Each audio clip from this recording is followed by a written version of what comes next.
Hello friends, आप सभी का Dark Desire Audio YouTube channel पर स्वागत है। कहानी शुरू करने से पहले एक महत्वपूर्ण सूचना देना चाहूंगा। यह कहानी पूर्णतः काल्पनिक है। इसमें प्रस्तुत सभी पात्र, घटनाएं और स्थान लेखक की कल्पना पर आधारित है और इनका किसी भी वास्तविक व्यक्ति, घटना, जाति, संस्कृति या समाज से कोई संबंध नहीं है। इस कहानी का उद्देश्य केवल मनोरंजन करना है। हमारा किसी भी प्रकार का सामाजिक, धार्मिक या सांस्कृतिक संस्थाओं को ठोस पहुंचाने का कोई इरादा नहीं है। यदि किसी श्रोता को इस कहानी का कोई अंश अनुचित या आपत्तिजनक प्रतीत हो तो कृपया इसे केवल एक काल्पनिक एवं मनोरंजनात्मक रचना के रूप में ही ले। यह कहानी पूरी तरह से मेरी स्वयं लिखी हुई है, जिसे न तो किसी अन्य लेखक से लिया गया है और न ही किसी ऑनलाइन प्लेटफॉर्म से कॉपी किया गया है। इस कहानी की सभी copyright Dark Desire Audio channel के अंतर्गत सुरक्षित है। पुरस्कार समारोह के बाद सिया के परिवार के लिए एक और सुखद अवसर आया जब आशी ने घोषणा की कि वो फिर से मां बनने वाली है। सिया बहुत खुश हुई। उसने कहा, अब हमारा परिवार और भी बड़ा होगा और हमारी खुशियां और भी ज्यादा बढ़ेंगी। आशी के चेहरे पर भी अपार खुशी थी और निखिल उसका हर संभव ख्याल रखने लगा। सिया ने आशी को ढेर सारी सलाह दी और उसकी हर छोटी बड़ी जरूरत का ध्यान रखा। लेकिन सिया को पता था कि जिंदगी में हर खुशी के साथ कोई न कोई परेशानी आती ही है। एक दिन उसके ट्रस्ट के एक बड़े प्रोजेक्ट में अचानक आग लग गई, जिसमें करोड़ों रुपए का नुकसान हो गया। सिया को यकीन था कि यह कोई दुर्घटना नहीं थी, बल्कि कोई उसके काम को नुकसान पहुंचाने की साजिश रच रहा था। उसने यश को इसकी जांच करने को कहा और यश ने बताया कि ये आग किसी ने जानबूझकर लगाई थी और उसने एक शख्स का नाम भी बता दिया, राकेश, जो सिया का पुराना दुश्मन था और जिसे सिया ने सालों पहले हराया था। राकेश ने सिया से बदला लेने के लिए ये आग लगाई थी और अब वो उसके खिलाफ और भी बड़ी साजिश रच रहा था। सिया ने उसे ढूंढने के लिए अपने लोगों को लगा दिया और कुछ ही दिनों में यश ने उसका पता लगा लिया। राकेश शहर के बाहर एक छोटे से गांव में छिपा हुआ था और वो अपने कुछ लोगों के साथ वहां रह रहा था। सिया ने उसे पकड़ने की योजना बनाई और वो खुद उस गांव में जाकर उसे पकड़ना चाहती थी। आरव ने फिर से उसे रोकने की कोशिश की, लेकिन सिया ने उसकी एक नहीं सुनी। वो यश और उसके कुछ लोगों के साथ उस गांव में पहुंच गई। राकेश ने जब सिया को देखा तो वो चौंक गया। उसने अपना हथियार निकालने की कोशिश की, लेकिन यश ने उसे रोक लिया और उसे पकड़ लिया। सिया ने उसकी तरफ देखा। राकेश, तुमने मेरे ट्रस्ट को नुकसान पहुंचाया है और इसकी कीमत तुम्हें चुकानी होगी। राकेश ने उसकी तरफ देखा। तुम मुझे मार डालोगी, सिया? सिया ने उसकी तरफ देखा। नहीं राकेश, मैं तुम्हें नहीं मारूंगी। मैं तुम्हें कानून के हवाले कर दूंगी और तुम अपनी सजा खुद भुगतोगे। सिया ने राकेश को पुलिस के हवाले कर दिया और उसके खिलाफ मामला दर्ज करवा दिया। राकेश को जेल की सजा सुनाई गई और सिया के ट्रस्ट को उसके द्वारा हुए नुकसान का मुआवजा भी मिल गया। इस जीत ने सिया को और भी मजबूत बना दिया और उसने अपने ट्रस्ट के काम को और भी ज्यादा लगन से जारी रखा।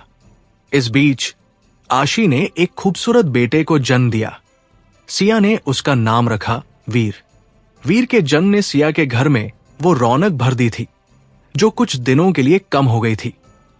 सिया अपने पोते को गोद में लेकर घंटों बैठी रहती, उससे बातें करती, उसके लिए गाने गाती और उसे अपने प्यार से भर देती थी। आरव भी अपने पोते से बहुत प्यार करता था। वो उसे गोद में लेकर टहलाता, उसे कहानियां सुनाता और उसके साथ खेलता था। सिया को लगा कि उसकी जिंदगी अब पूरी हो गई है। उसके पास एक प्यार करने वाला पति था, एक सफल बेटा था, एक समझदार बहू थी, एक शादीशुदा बेटी थी, एक ईमानदार दामाद था और 2 प्यारे पोते पोतियां थी। उसने अपने जीवन के सारे दुश्मनों को हरा दिया था और अब वो अपने परिवार के साथ शांति से रह सकती थी। लेकिन सिया को पता था कि जिंदगी में हर शांति के बाद कोई न कोई तूफान आता ही है। एक दिन सिया को अपने एक पुराने जासूस से खबर मिली कि एक नया शख्स शहर में आया है जो सिया के खिलाफ एक बड़ी साजिश रच रहा है। उस शख्स का नाम था सरताज। वो एक अंतरराष्ट्रीय ड्रग्स तस्कर था और वो सालों से थाईलैंड में छिपा हुआ था। उसने सिया के कई पुराने दुश्मनों को अपनी तरफ मिला लिया था और अब वो सिया को खत्म करने के लिए एक बड़ी योजना बना रहा था। सिया ने यह खबर सुनते ही यश को बुलाया और उसे सरताज के बारे में पता लगाने को कहा। यश, मुझे सरताज के बारे में हर वो जानकारी चाहिए जो तुम्हें मिल सके। वो कहाँ है, उसके कितने लोग हैं, उसके पास कितने हथियार हैं, और वो क्या प्लान बना रहा है। मैं उसे ढूंढ कर रहूंगी, चाहे वो जहां भी छिपा हो। यश ने सिर हिलाया। जी मैडम, मैं अपने सारे लोगों को लगा देता हूं। हम उसे ढूंढ निकालेंगे, चाहे वो कितनी भी गहरी गुफा में क्यों न छिपा हो। यश के जाने के बाद सिया ने आरव से सब कुछ बताया। आरव का चेहरा सुनते ही उतर गया। उसने कहा, सिया, हमने सोचा था कि सब खत्म हो गया है, लेकिन ये सरताज एक नया खतरा है। हमें उसे हराने के लिए एक नई रणनीति बनानी होगी। सिया ने उसकी तरफ देखा। हां आरव, हमने भरत, मनु, अजय, राजन, रवि, अरुण, सूरज, कपिल, विशाल, ब्रिजेश, मोहन और राकेश को हराया था, लेकिन हम भूल गए थे कि उनके जैसे लोगों के पीछे हमेशा कोई न कोई होता है जो उनका बदला लेने के लिए खड़ा हो जाता है। सरताज उसी कड़ी का अगला हिस्सा है और हमें उसे भी उसी तरह हराना है जैसे हमने दूसरों को हराया था। आरव ने उसकी तरफ देखा। हम उसे हराएंगे सिया, लेकिन इस बार हमें पहले से ज्यादा सावधान रहना होगा। सरताज हमारे बारे में सब कुछ जानता है। वो जानता है कि हमने दूसरों को कैसे हराया, वो जानता है कि हमारी कमजोरियां क्या है, और वो उन्हीं कमजोरियों पर हमला करेगा। सिया ने सिर हिलाया। मुझे पता है आरव, इसीलिए मैंने यश को सरताज के बारे में पता लगाने का काम सौंपा है। जब तक हम उसके बारे में सब कुछ नहीं जान लेते, हम कोई कदम नहीं उठाएंगे। कुछ दिनों बाद यश को सरताज के ठिकाने का पता चल गया।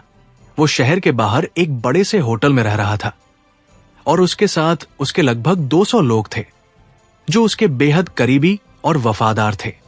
यश ने सिया को बताया, मैडम, हम उसके होटल तक पहुंच गए हैं, लेकिन वहां तक पहुंचना बहुत मुश्किल है। वो जगह बहुत सुरक्षित है और चारों तरफ उसके लोग तैनात हैं।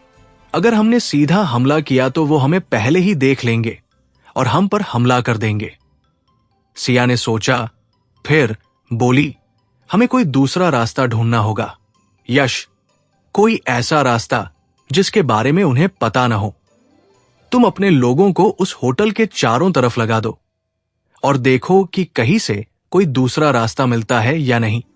यश ने सिर हिलाया और वापस चला गया और कुछ दिनों की मेहनत के बाद उसे एक दूसरा रास्ता मिल गया। वो रास्ता होटल के पीछे से जाता था, जहां एक सुरंग थी, और उस सुरंग के बारे में शायद सरताज के लोगों को पता भी नहीं था। यश ने सिया को बताया, मैडम, हमें एक रास्ता मिल गया है, लेकिन वो बहुत कठिन है। हमें रात के अंधेरे में सुरंग से होकर गुजरना होगा और फिर एक सीधी दीवार पर चढ़ना होगा। ये बहुत खतरनाक होगा और अगर हमसे कोई गलती हुई तो हम पकड़े जा सकते हैं। सिया ने उसकी तरफ देखा। मुझे पता है यश, लेकिन हमारे पास कोई और चारा नहीं है। अगर हमें सरताज को पकड़ना है तो हमें ये जोखिम उठाना ही होगा। तुम अपने 50 सबसे ताकतवर लोगों को चुनो और हम रात में उस रास्ते से जाएंगे। आरव ने जब ये सुना तो वो सिया के पास आया और बोला, सिया, मैं भी तुम्हारे साथ चलूंगा। मैं तुम्हें अकेले नहीं जाने दूंगा। सिया ने उसकी तरफ देखा। आरव, तुम यहां रहो, बच्चों की देखभाल करो। मैं अकेले जा सकती हूं। मैंने अपनी जिंदगी में बहुत बड़े जोखिम उठाए हैं और हर बार मैं सुरक्षित लौटी हूं। आरव ने उसकी तरफ देखा। इस बार मैं भी तुम्हारे साथ चलूंगा। सिया, मैं तुम्हें खोना नहीं चाहता। तुम मेरी जिंदगी हो और मैं तुम्हारे बिना नहीं रह सकता। सिया ने उसकी आंखों में देखा। उसे लगा कि वो सही कह रहा है। उसे उसकी जरूरत थी और उसने सिर हिलाया। ठीक है आरव, तुम भी चलो, लेकिन वादा करो कि अगर मैं कहूं तो तुम वापस आ जाओगे। आरव ने कहा, मैं वादा करता हूं। रात के अंधेरे में सिया, आरव, यश और उसके 50 लोग उस कठिन रास्ते पर निकल पड़े। उन्हें सुरंग से होकर गुजरना था और फिर एक सीधी दीवार पर चढ़ना था। रास्ता बहुत कठिन था, अंधेरा था और हर कदम पर मौत का खतरा था, लेकिन सिया ने कभी हार नहीं मानी। वो आगे बढ़ती गई और उसके पीछे सब उसके पीछे चलते गए। जब वो दीवार पर चढ़ रहे थे तो आरव का पैर फिसल गया और वो नीचे गिरने लगा, लेकिन सिया ने उसका हाथ पकड़ लिया और उसे ऊपर खींच लिया। आरव, संभल कर, मैं तुम्हें गिरने नहीं दूंगी। आरव ने उसकी तरफ देखा। उसकी आंखों में डर और प्यार दोनों थे। शुक्रिया सिया, तुमने मेरी जान बचाई। सिया ने उसकी तरफ देखा। हम एक दूसरे की जान बचाएंगे आरव, हमेशा। काफी मशक्कत के बाद वो सब सरताज के होटल तक पहुंच गए। वहां कुछ लोग पहरा दे रहे थे, लेकिन यश के लोगों ने चुपके से उन्हें बेहोश कर दिया और फिर वो अंदर घुस गए। सरताज एक कमरे में बैठा हुआ था। उसके सामने नक्शे बिखरे थे और वो सिया के खिलाफ अपने हमले की योजना बना रहा था। जब उसने सिया को देखा तो वो चौंक गया। उसने अपना हाथ अपनी कमर की तरफ बढ़ाया जहां उसका हथियार रखा था, लेकिन इससे पहले कि वो कुछ कर पाता, यश ने उसे रोक लिया। हाथ मत हिलाना सरताज, तुम घिर चुके हो। सरताज ने सिया की तरफ देखा। उसकी आंखों में गुस्सा था। तुम यहां कैसे पहुंच गई? ये रास्ता तो किसी को नहीं पता था। सिया ने उसकी तरफ देखा। मुझे हर रास्ता पता है सरताज, मैंने इस शहर में सालों बिताए हैं। मैं हर गली से परिचित हूं, हर सुरंग से परिचित हूं, हर होटल से परिचित हूं। तुम मुझसे नहीं छिप सकते। सरताज ने उसकी तरफ देखा। तुम मुझे पकड़ सकती हो, लेकिन मेरे साथी मुझे छुड़ा लेंगे। मैं अकेला नहीं हूं, मेरे पीछे एक पूरा संगठन है। सिया ने उसकी तरफ देखा। तुम्हारा संगठन अब तुम्हारा साथ नहीं देगा सरताज। मैंने तुम्हारे सारे साथियों को अपनी तरफ मिला लिया है। वो अब तुम्हारे खिलाफ गवाही देंगे। सरताज ने सिया की तरफ देखा। उसकी आंखों में विश्वास नहीं था। तुम झूठ बोल रही हो। सिया ने अपने फोन से कुछ वीडियो चलाए जिसमें सरताज के करीबी साथी उसके खिलाफ बयान दे रहे थे। सरताज का चेहरा देखते ही उतर गया। उसने सिया की तरफ देखा। तुमने मेरे सबको अपनी तरफ मिला लिया। तुम कैसे? सिया ने उसकी तरफ देखा। मैंने उन्हें वही दिया जो तुम कभी नहीं दे सकते थे, सम्मान, प्यार और एक नई जिंदगी। तुम सिर्फ डर देते थे, मैंने उम्मीद दी। सरताज ने सिर झुका लिया। उसने कहा, मैं हार गया सिया, तुम जो चाहो करो। सिया ने उसकी तरफ देखा। मैं तुम्हें जेल नहीं भेजूंगी सरताज, मैं तुम्हें एक मौका दूंगी, एक नई जिंदगी शुरू करने का मौका। बस अपना ये गलत रास्ता छोड़ दो और मेरे साथ आ जाओ। सरताज ने उसकी तरफ देखा। उसकी आंखों में संघर्ष था। क्या तुम मुझ पर भरोसा कर सकती हो सिया? सिया ने उसकी तरफ देखा। मैं तुम पर भरोसा कर सकती हूं सरताज, लेकिन इसके लिए तुम्हें अपने सारे हथियार देने होंगे, अपने सारे लोगों को हटाना होगा और मेरे साथ मिलकर काम करना होगा। सरताज ने कुछ देर सोचा, फिर उसने सिर हिलाया। ठीक है सिया, मैं तुम पर भरोसा करता हूं, मैं तुम्हारे साथ हूं। सरताज के बदल जाने के बाद सिया के ट्रस्ट में एक और मजबूत साथी जुड़ गया था और अब उसकी टीम पहले से कहीं ज्यादा सशक्त हो चुकी थी। सरताज ने अपने सारे हथियार सिया को सौंप दिए थे और वो अब उन युवाओं को सही रास्ता दिखा रहा था जो गलत रास्ते पर जा रहे थे। सिया को उस पर भरोसा था और सरताज ने उसे कभी निराश नहीं किया। इन सब के बीच सिया के परिवार में एक और खुशखबरी आई। रेयांश और काव्या का बेटा छोटा आरव, जो अब 5 साल का हो गया था, ने अपने स्कूल में पहली कक्षा की परीक्षा में टॉप किया। सिया को अपने पोते पर बहुत गर्व था। उसने उसे गले लगाया और बहुत सारे उपहार दिए। उसने कहा, बेटा तुमने बहुत अच्छा किया है, मुझे तुम पर गर्व है। छोटे आरव ने मुस्कुराते हुए कहा, दादी मैं आपकी तरह बड़ा होकर लोगों की मदद करूंगा। सिया की आंखों में आंसू आ गए। उसने उसे फिर से गले लगा लिया। लेकिन इस बीच सिया के ट्रस्ट के काम में एक और बड़ी बाधा आ गई। सरकार ने उसके ट्रस्ट के एक और प्रोजेक्ट को लेकर सवाल उठाए और उसके खिलाफ एक और जांच शुरू कर दी। सिया को यकीन था कि उसने कोई गलत काम नहीं किया है और वो इस जांच का सामना करने के लिए तैयार थी। उसने अपने वकीलों से सलाह ली और सारे दस्तावेज तैयार कर लिए। जांच के दौरान सिया ने साबित कर दिया कि उसके ट्रस्ट का हर पैसा सही जगह खर्च हुआ है और उसने कोई भ्रष्टाचार नहीं किया है। सरकार ने सिया को बरी कर दिया और उसके ट्रस्ट पर लगे सारे आरोप झूठे साबित हुए। इस जीत ने सिया की साख और भी मजबूत कर दी और लोगों का उस पर भरोसा और बढ़ गया। उसने अपने ट्रस्ट के काम को और भी पारदर्शी बना दिया। हर पैसे का हिसाब ऑनलाइन रखा गया और हर महीने एक रिपोर्ट सार्वजनिक की जाने लगी। इससे लोगों का विश्वास और भी बढ़ा और ट्रस्ट को और भी ज्यादा दान मिलने लगा। एक दिन सिया को एक बहुत पुराने दोस्त का फोन आया जिसे उसने सालों से नहीं देखा था। उसका नाम था सलिल। वो उसके कॉलेज का दोस्त था और उसने सिया को बताया कि वो अब एक बड़े अस्पताल में डॉक्टर है और वो गरीब मरीजों का मुफ्त इलाज करता है। उसने सिया से मदद मांगी।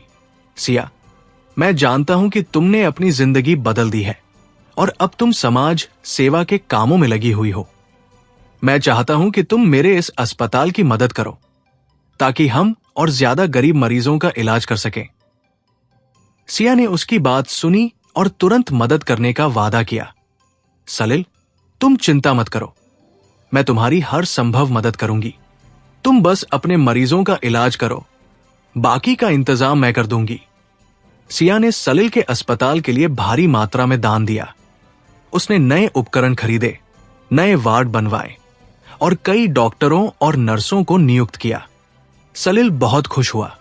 उसने सिया से कहा, सिया, तुमने बहुत बड़ा काम किया है।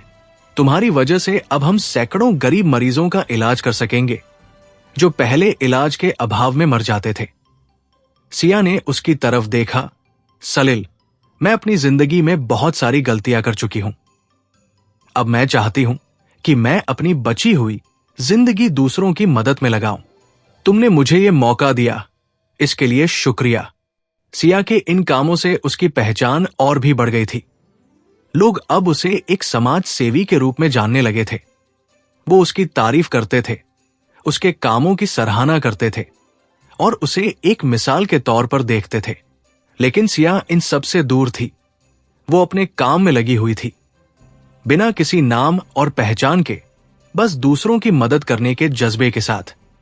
एक दिन सिया को अपने एक पुराने दुश्मन से एक संदेश मिला जिसे उसने सालों पहले हराया था, लेकिन वो अब फिर से ताकत हासिल करके लौट आया था। उसका नाम था ललित। वो एक बड़ा साइबर अपराधी था और उसने सिया को बताया कि वो अब एक नई योजना बना रहा है और वो सिया को उसकी सारी ताकत से महरूम कर देगा। सिया ने ये संदेश पढ़ा और उसके चेहरे पर वही पुरानी मुस्कान आ गई जो उसकी पहचान थी। उसने यश को बुलाया और उसे ललित के बारे में पता लगाने को कहा।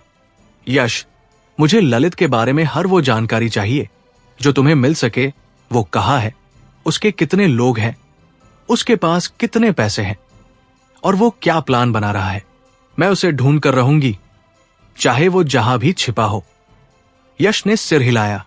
जी मैडम, मैं अपने सारे लोगों को लगा देता हूं। हम उसे ढूंढ निकालेंगे, चाहे वो कितनी भी गहरी गुफा में क्यों न छिपा हो। सिया ने उसकी तरफ देखा सावधानी से। यश, ललित कोई मामूली आदमी नहीं है। वो बहुत चालाक और खतरनाक है और उसने सालों से अपनी योजना बना रखी है। यश के जाने के बाद सिया ने आरव से सब कुछ बताया। आरव का चेहरा सुनते ही उतर गया। उसने कहा, सिया, हमने सोचा था कि सब खत्म हो गया है, लेकिन ये ललित एक नया खतरा है। हमें उसे हराने के लिए एक नई रणनीति बनानी होगी। सिया ने उसकी तरफ देखा। हाँ आरव, हमने भरत, मनु, अजय, राजन, रवि, अरुण, सूरज, कपिल, विशाल, ब्रिजेश, मोहन, राकेश और सरताज को हराया था, लेकिन हम भूल गए थे कि उनके जैसे लोगों के पीछे हमेशा कोई न कोई होता है जो उनका बदला लेने के लिए खड़ा हो जाता है। ललित उसी कड़ी का अगला हिस्सा है और हमें उसे भी उसी तरह हराना है जैसे हमने दूसरों को हराया था। आरव ने उसकी तरफ देखा। हम उसे हराएंगे, सिया, लेकिन इस बार हमें पहले से ज्यादा सावधान रहना होगा। ललित हमारे बारे में सब कुछ जानता है। वो जानता है कि हमने दूसरों को कैसे हराया। वो जानता है कि हमारी कमजोरियां क्या है और वो उन्हीं कमजोरियों पर हमला करेगा। सिया ने सिर हिलाया। मुझे पता है आरव, इसीलिए मैंने यश को ललित के बारे में पता लगाने का काम सौंपा है। जब तक हम उसके बारे में सब कुछ नहीं जान लेते, हम कोई कदम नहीं उठाएंगे। कुछ दिनों बाद यश को ललित के ठिकाने का पता चल गया। वो शहर के बाहर एक बड़े से बंगले में रह रहा था और उसके साथ उसके लगभग 300 लोग थे जो उसके बेहद करीबी और वफादार थे। यश ने सिया को बताया, मैडम, हम उसके बंगले तक पहुंच गए हैं, लेकिन वहां तक पहुंचना बहुत मुश्किल है। वो जगह बहुत सुरक्षित है और चारों तरफ उसके लोग तैनात हैं। अगर हमने सीधा हमला किया तो वो हमें पहले ही देख लेंगे और हम पर हमला कर देंगे। सिया ने सोचा, फिर बोली, हमें कोई दूसरा रास्ता ढूंढना होगा। यश, कोई ऐसा रास्ता जिसके बारे में उन्हें पता न हो। तुम अपने लोगों को उस बंगले के चारों तरफ लगा दो और देखो कि कहीं से कोई दूसरा रास्ता मिलता है या नहीं। यश ने सिर हिलाया और वापस चला गया और कुछ दिनों की मेहनत के बाद उसे एक दूसरा रास्ता मिल गया। वो रास्ता बंगले के पीछे से जाता था, जहां एक नदी थी और उस नदी के रास्ते के बारे में शायद ललित के लोगों को पता भी नहीं था। यश ने सिया को बताया, मैडम, हमें एक रास्ता मिल गया है, लेकिन वो बहुत कठिन है। हमें रात के अंधेरे में नदी से होकर गुजरना होगा और फिर एक सीधी दीवार पर चढ़ना होगा। ये बहुत खतरनाक होगा और अगर हमसे कोई गलती हुई तो हम डूब सकते हैं या पकड़े जा सकते हैं। सिया ने उसकी तरफ देखा। मुझे पता है यश, लेकिन हमारे पास कोई और चारा नहीं है। अगर हमें ललित को पकड़ना है तो हमें यह जोखिम उठाना ही होगा। तुम अपने 60 सबसे ताकतवर लोगों को चुनो और हम रात में उस रास्ते से जाएंगे। आरव ने जब यह सुना तो वो सिया के पास आया और बोला, सिया, मैं भी तुम्हारे साथ चलूंगा। मैं तुम्हें अकेले नहीं जाने दूंगा।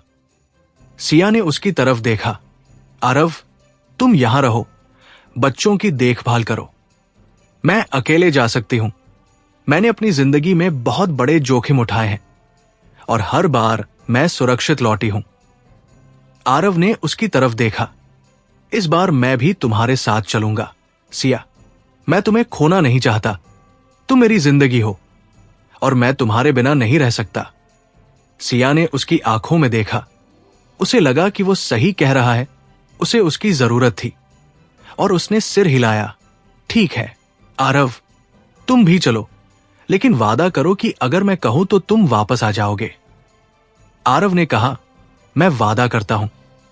रात के अंधेरे में सिया, आरव, यश और उसके 60 लोग उस कठिन रास्ते पर निकल पड़े। उन्हें नदी से होकर गुजरना था और फिर एक सीधी दीवार पर चढ़ना था। रास्ता बहुत कठिन था, अंधेरा था, पानी ठंडा था और हर कदम पर मौत का खतरा था। लेकिन सिया ने कभी हार नहीं मानी। वो आगे बढ़ती गई और उसके पीछे सब उसके पीछे चलते गए। जब वो दीवार पर चढ़ रहे थे तो आरव का पैर फिसल गया और वो नीचे गिरने लगा। लेकिन सिया ने उसका हाथ पकड़ लिया और उसे ऊपर खींच लिया। आरव, संभल कर, मैं तुम्हें गिरने नहीं दूंगी। आरव ने उसकी तरफ देखा। उसकी आंखों में डर और प्यार दोनों थे। शुक्रिया सिया, तुमने मेरी जान बचाई। सिया ने उसकी तरफ देखा। हम एक दूसरे की जान बचाएंगे आरव, हमेशा। काफी मशक्कत के बाद वो सब ललित के बंगले तक पहुंच गए। वहां कुछ लोग पहरा दे रहे थे, लेकिन यश के लोगों ने चुपके से उन्हें बेहोश कर दिया और फिर वो अंदर घुस गए। ललित एक कमरे में बैठा हुआ था। उसके सामने कंप्यूटर थे और वो सिया के खिलाफ अपने हमले की योजना बना रहा था। जब उसने सिया को देखा तो वो चौंक गया। उसने अपना हाथ अपनी कमर की तरफ बढ़ाया जहां उसका हथियार रखा था, लेकिन इससे पहले कि वो कुछ कर पाता, यश ने उसे रोक लिया। हाथ मत हिलाना ललित, तुम घिर चुके हो। ललित ने सिया की तरफ देखा। उसकी आंखों में गुस्सा था। तुम यहां कैसे पहुंच गई? ये रास्ता तो किसी को नहीं पता था। सिया ने उसकी तरफ देखा। मुझे हर रास्ता पता है ललित। मैंने इस शहर में सालों बिताए हैं। मैं हर गली से परिचित हूं, हर नदी से परिचित हूं, हर बंगले से परिचित हूं। तुम मुझसे नहीं छिप सकते। ललित ने उसकी तरफ देखा। तुम मुझे पकड़ सकती हो, लेकिन मेरे साथी मुझे छुड़ा लेंगे। मैं अकेला नहीं हूं, मेरे पीछे एक पूरा संगठन है। सिया ने उसकी तरफ देखा। तुम्हारा संगठन अब तुम्हारा साथ नहीं देगा ललित। मैंने तुम्हारे सारे साथियों को अपनी तरफ मिला लिया है। वो अब तुम्हारे खिलाफ गवाही देंगे। ललित ने सिया की तरफ देखा। उसकी आंखों में विश्वास नहीं था। तुम झूठ बोल रही हो। सिया ने अपने फोन से कुछ वीडियो चलाए जिसमें ललित के करीबी साथी उसके खिलाफ बयान दे रहे थे। ललित का चेहरा देखते ही उतर गया। उसने सिया की तरफ देखा। तुमने मेरे सबको अपनी तरफ मिला लिया। तुम कैसे? सिया ने उसकी तरफ देखा। मैंने उन्हें वही दिया जो तुम कभी नहीं दे सकते थे, सम्मान, प्यार और एक नई जिंदगी। तुम सिर्फ पैसे देते थे, मैंने उम्मीद दी। ललित ने सिर झुका लिया। उसने कहा, मैं हार गया सिया, तुम जो चाहो करो। सिया ने उसकी तरफ देखा। मैं तुम्हें जेल नहीं भेजूंगी ललित। मैं तुम्हें एक मौका दूंगी, एक नई जिंदगी शुरू करने का मौका। बस अपना ये गलत रास्ता छोड़ दो और मेरे साथ आ जाओ। ललित ने उसकी तरफ देखा। उसकी आंखों में संघर्ष था। क्या तुम मुझ पर भरोसा कर सकती हो सिया? सिया ने उसकी तरफ देखा। मैं तुम पर भरोसा कर सकती हूं ललित, लेकिन इसके लिए तुम्हें अपने सारे हथियार देने होंगे, अपने सारे लोगों को हटाना होगा और मेरे साथ मिलकर काम करना होगा। ललित ने कुछ देर सोचा, फिर उसने सिर हिलाया। ठीक है सिया, मैं तुम पर भरोसा करता हूं। मैं तुम्हारे साथ हूं। ललित के बदल जाने के बाद सिया के ट्रस्ट में अब एक और मजबूत साथी जुड़ गया था और अब उसकी टीम पहले से कहीं ज्यादा सशक्त हो चुकी थी। ललित ने अपनी सारी साइबर स्किल्स को ट्रस्ट के लिए इस्तेमाल करना शुरू कर दिया। उसने एक ऐसा सिस्टम बनाया जिससे ट्रस्ट के हर काम की पारदर्शिता बनी रहे और किसी भी तरह की गड़बड़ी तुरंत पकड़ी जा सके। सिया को उस पर भरोसा था और ललित ने उसे कभी निराश नहीं किया। इन सब के बीच सिया के परिवार में एक और बड़ा बदलाव आया। आशी और निखिल का बेटा वीर अब 2 साल का हो गया था और वो बहुत शैतान था। वो घर में हर जगह घुस जाता, सब कुछ उलट पुलट कर देता और उसकी मासूम हरकतें सबका दिल जीत लेती थी। सिया अपने पोते के साथ घंटों बिताती, उसके साथ खेलती और उसे कहानियां सुनाती थी। आरव भी अपने पोते से बहुत प्यार करता था। वो उसे गोद में लेकर टहलाता और उसे अपने घुटनों पर बिठाकर हंसाता था। लेकिन इस बीच सिया के ट्रस्ट के काम में एक और बड़ी बाधा आ गई। ट्रस्ट के एक बड़े दानदाता ने अचानक अपना दान वापस लेने का फैसला कर लिया और उसने सिया के खिलाफ एक मुकदमा भी दायर कर दिया। उसने आरोप लगाया कि सिया ने उसके दान किए गए पैसे का इस्तेमाल गलत जगह किया है और वो उसका पैसा वापस चाहता है। सिया को यकीन था कि ये आरोप झूठा था और कोई उसे बदनाम करने की साजिश रच रहा था। उसने यश को इसकी जांच करने को कहा और यश ने बताया कि वो दानदाता असल में उसी संगठन से जुड़ा था जिसे सिया ने सालों पहले बर्बाद कर दिया था और वो सिया को झूठे मामले में फंसाना चाहता था। सिया ने अपने वकीलों से सलाह ली और उस दानदाता के खिलाफ जवाबी मुकदमा दायर कर दिया। उसने साबित कर दिया कि उसने उसके दान किए गए पैसे का इस्तेमाल सही जगह किया था और वो आरोप पूरी तरह से झूठे थे। अदालत ने सिया को बरी कर दिया और उस दानदाता पर जुर्माना लगाया गया। इस जीत ने सिया की साख और भी मजबूत कर दी और लोगों का उस पर भरोसा और बढ़ गया। एक दिन सिया को अपने एक पुराने जासूस से खबर मिली कि एक नया शख्स शहर में आया है जो सिया के खिलाफ एक बड़ी साजिश रच रहा है। उस शख्स का नाम था हर्ष। वो एक अंतर्राष्ट्रीय हथियारों का तस्कर था और वो सालों से यूरोप में छिपा हुआ था। उसने सिया के कई पुराने दुश्मनों को अपनी तरफ मिला लिया था और अब वो सिया को खत्म करने के लिए एक बड़ी योजना बना रहा था। सिया ने यह खबर सुनते ही यश को बुलाया और उसे हर्ष के बारे में पता लगाने को कहा। यश, मुझे हर्ष के बारे में हर वो जानकारी चाहिए जो तुम्हें मिल सके। वो कहाँ है, उसके कितने लोग हैं, उसके पास कितने हथियार हैं और वो क्या प्लान बना रहा है। मैं उसे ढूंढ कर रहूंगी, चाहे वो जहां भी छिपा हो। यश ने सिर हिलाया। जी मैडम, मैं अपने सारे लोगों को लगा देता हूं। हम उसे ढूंढ निकालेंगे, चाहे वो कितनी भी गहरी गुफा में क्यों न छिपा हो। यश के जाने के बाद सिया ने आरव से सब कुछ बताया। आरव का चेहरा सुनते ही उतर गया। उसने कहा, सिया, हमने सोचा था कि सब खत्म हो गया है, लेकिन ये हर्ष एक नया खतरा है। हमें उसे हराने के लिए एक नई रणनीति बनानी होगी। सिया ने उसकी तरफ देखा। हां आरव, हमने भरत, मनु, अजय, राजन, रवि, अरुण, सूरज, कपिल, विशाल, ब्रिजेश, मोहन, राकेश, सरताज और ललित को हराया था, लेकिन हम भूल गए थे कि उनके जैसे लोगों के पीछे हमेशा कोई न कोई होता है जो उनका बदला लेने के लिए खड़ा हो जाता है। हर्ष उसी कड़ी का अगला हिस्सा है और हमें उसे भी उसी तरह हराना है जैसे हमने दूसरों को हराया था। आरव ने उसकी तरफ देखा। हम उसे हराएंगे सिया, लेकिन इस बार हमें पहले से ज्यादा सावधान रहना होगा। हर्ष हमारे बारे में सब कुछ जानता है। वो जानता है कि हमने दूसरों को कैसे हराया, वो जानता है कि हमारी कमजोरियां क्या है और वो उन्हीं कमजोरियों पर हमला करेगा। सिया ने सिर हिलाया। मुझे पता है आरव, इसीलिए मैंने यश को हर्ष के बारे में पता लगाने का काम सौंपा है। जब तक हम उसके बारे में सब कुछ नहीं जान लेते, हम कोई कदम नहीं उठाएंगे। कुछ दिनों बाद यश को हर्ष के ठिकाने का पता चल गया। वो शहर के बाहर एक बड़े से किले में रह रहा था और उसके साथ उसके लगभग 500 लोग थे जो उसके बेहद करीबी और वफादार थे। यश ने सिया को बताया, मैडम, हम उसके किले तक पहुंच गए हैं, लेकिन वहां तक पहुंचना बहुत मुश्किल है। वो जगह बहुत सुरक्षित है और चारों तरफ उसके लोग तैनात हैं।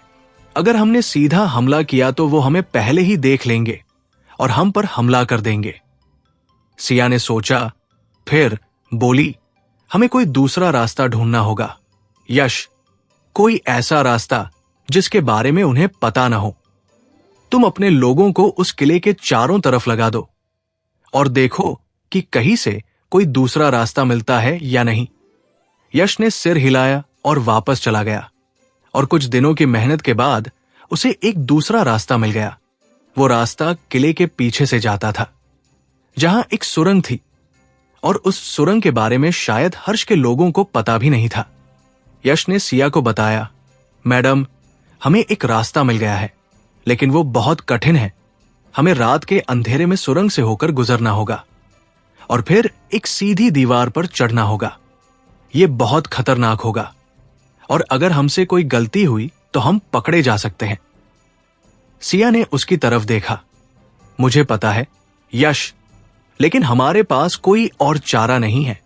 अगर हमें हर्ष को पकड़ना है तो हमें यह जोखिम उठाना ही होगा।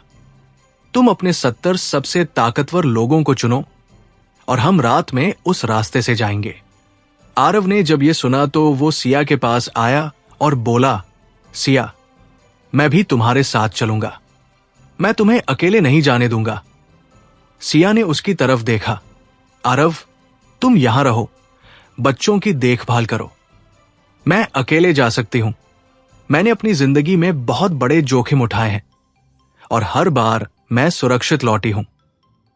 आरव ने उसकी तरफ देखा। इस बार मैं भी तुम्हारे साथ चलूंगा सिया। मैं तुम्हें खोना नहीं चाहता। तुम मेरी जिंदगी हो और मैं तुम्हारे बिना नहीं रह सकता। सिया ने उसकी आंखों में देखा। उसे लगा कि वो सही कह रहा है। उसे उसकी जरूरत थी और उसने सिर हिलाया। ठीक है आरव, तुम भी चलो, लेकिन वादा करो कि अगर मैं कहूं तो तुम वापस आ जाओगे। आरव ने कहा, मैं वादा करता हूं।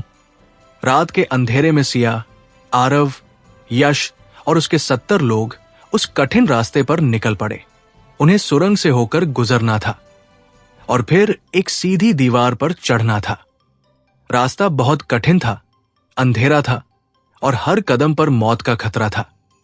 लेकिन सिया ने कभी हार नहीं मानी। वो आगे बढ़ती गई और उसके पीछे सब उसके पीछे चलते गए। जब वो दीवार पर चढ़ रहे थे तो आरव का पैर फिसल गया और वो नीचे गिरने लगा। लेकिन सिया ने उसका हाथ पकड़ लिया और उसे ऊपर खींच लिया। आरव, संभल कर, मैं तुम्हें गिरने नहीं दूंगी। आरव ने उसकी तरफ देखा। उसकी आंखों में डर और प्यार दोनों थे। शुक्रिया सिया, तुमने मेरी जान बचाई। सिया ने उसकी तरफ देखा। हम एक दूसरे की जान बचाएंगे आरव, हमेशा। काफी मशक्कत के बाद वो सब हर्ष के किले तक पहुंच गए। वहां कुछ लोग पहरा दे रहे थे, लेकिन यश के लोगों ने चुपके से उन्हें बेहोश कर दिया और फिर वो अंदर घुस गए। हर्ष एक कमरे में बैठा हुआ था। उसके सामने नक्शे बिखरे थे और वो सिया के खिलाफ अपने हमले की योजना बना रहा था। जब उसने सिया को देखा तो वो चौंक गया। उसने अपना हाथ अपनी कमर की तरफ बढ़ाया जहां उसका हथियार रखा था। लेकिन इससे पहले कि वो कुछ कर पाता, यश ने उसे रोक लिया। हाथ मत हिलाना हर्ष, तुम घिर चुके हो। हर्ष ने सिया की तरफ देखा। उसकी आंखों में गुस्सा था। तुम यहां कैसे पहुंच गई? ये रास्ता तो किसी को नहीं पता था। सिया ने उसकी तरफ देखा। मुझे हर रास्ता पता है हर्ष, मैंने इस शहर में सालों बिताए हैं। मैं हर गली से परिचित हूं, हर सुरंग से परिचित हूं, हर किले से परिचित हूं। तुम मुझसे नहीं छिप सकते। हर्ष ने उसकी तरफ देखा। तुम मुझे पकड़ सकती हो, लेकिन मेरे साथी मुझे छुड़ा लेंगे। मैं अकेला नहीं हूं, मेरे पीछे एक पूरा संगठन है। सिया ने उसकी तरफ देखा। तुम्हारा संगठन अब तुम्हारा साथ नहीं देगा हर्ष, मैंने तुम्हारे सारे साथियों को अपनी तरफ मिला लिया है। वो अब तुम्हारे खिलाफ गवाही देंगे। हर्ष ने सिया की तरफ देखा। उसकी आंखों में विश्वास नहीं था। तुम झूठ बोल रही हो। सिया ने अपने फोन से कुछ वीडियो चलाए जिसमें हर्ष के करीबी साथी उसके खिलाफ बयान दे रहे थे। हर्ष का चेहरा देखते ही उतर गया। उसने सिया की तरफ देखा। तुमने मेरे सबको अपनी तरफ मिला लिया। तुम कैसे? सिया ने उसकी तरफ देखा। मैंने उन्हें वही दिया जो तुम कभी नहीं दे सकते थे, सम्मान, प्यार और एक नई जिंदगी। तुम सिर्फ डर देते थे, मैंने उम्मीद दी। हर्ष ने सिर झुका लिया। उसने कहा, मैं हार गया सिया, तुम जो चाहो करो। सिया ने उसकी तरफ देखा। मैं तुम्हें जेल नहीं भेजूंगी हर्ष, मैं तुम्हें एक मौका दूंगी, एक नई जिंदगी शुरू करने का मौका। बस अपना ये गलत रास्ता छोड़ दो और मेरे साथ आ जाओ। हर्ष ने उसकी तरफ देखा। उसकी आंखों में संघर्ष था। क्या तुम मुझ पर भरोसा कर सकती हो सिया? सिया ने उसकी तरफ देखा। मैं तुम पर भरोसा कर सकती हूं हर्ष, लेकिन इसके लिए तुम्हें अपने सारे हथियार देने होंगे, अपने सारे लोगों को हटाना होगा और मेरे साथ मिलकर काम करना होगा। हर्ष ने कुछ देर सोचा, फिर उसने सिर हिलाया। ठीक है सिया, मैं तुम पर भरोसा करता हूं, मैं तुम्हारे साथ हूं। हर्ष के बदल जाने के बाद सिया के ट्रस्ट में अब और भी अधिक लोग जुड़ चुके थे और यह ट्रस्ट अब सिर्फ एक संस्था नहीं बल्कि एक बड़ा आंदोलन बन चुका था। सिया ने अपने जीवन का हर पल समाज की भलाई के लिए समर्पित कर दिया था और उसके इसी जज्बे ने उसे देश ही नहीं बल्कि विदेशों में भी एक प्रेरणा स्रोत बना दिया था। कई अंतर्राष्ट्रीय संस्थाओं ने उसके ट्रस्ट के साथ हाथ मिलाया और सिया ने अपने मॉडल टाउन की अवधारणा को दूसरे देशों में भी फैलाने का फैसला किया। एक दिन सिया को अपने पुराने साथी भूपेंद्र का फोन आया, जो अब अपने गांव में एक छोटा सा स्कूल चला रहा था। भूपेंद्र ने बताया कि उसके गांव में बाढ़ आ गई है और बहुत सारे लोग बेघर हो गए हैं। उसने सिया से मदद मांगी और सिया ने तुरंत राहत सामग्री भेजी और वहां के पुनर्निर्माण के लिए धनराशि भी दी। भूपेंद्र ने सिया से कहा, मैडम, आपने हमेशा मेरी मदद की है, मैं आपका शुक्रिया कैसे अदा करूं? सिया ने उसकी तरफ देखा। भूपेंद्र, तुम मेरे परिवार हो, और परिवार के बीच शुक्रिया नहीं होता। बस तुम उन लोगों की मदद करते रहो, यही मेरे लिए सबसे बड़ा शुक्रिया होगा।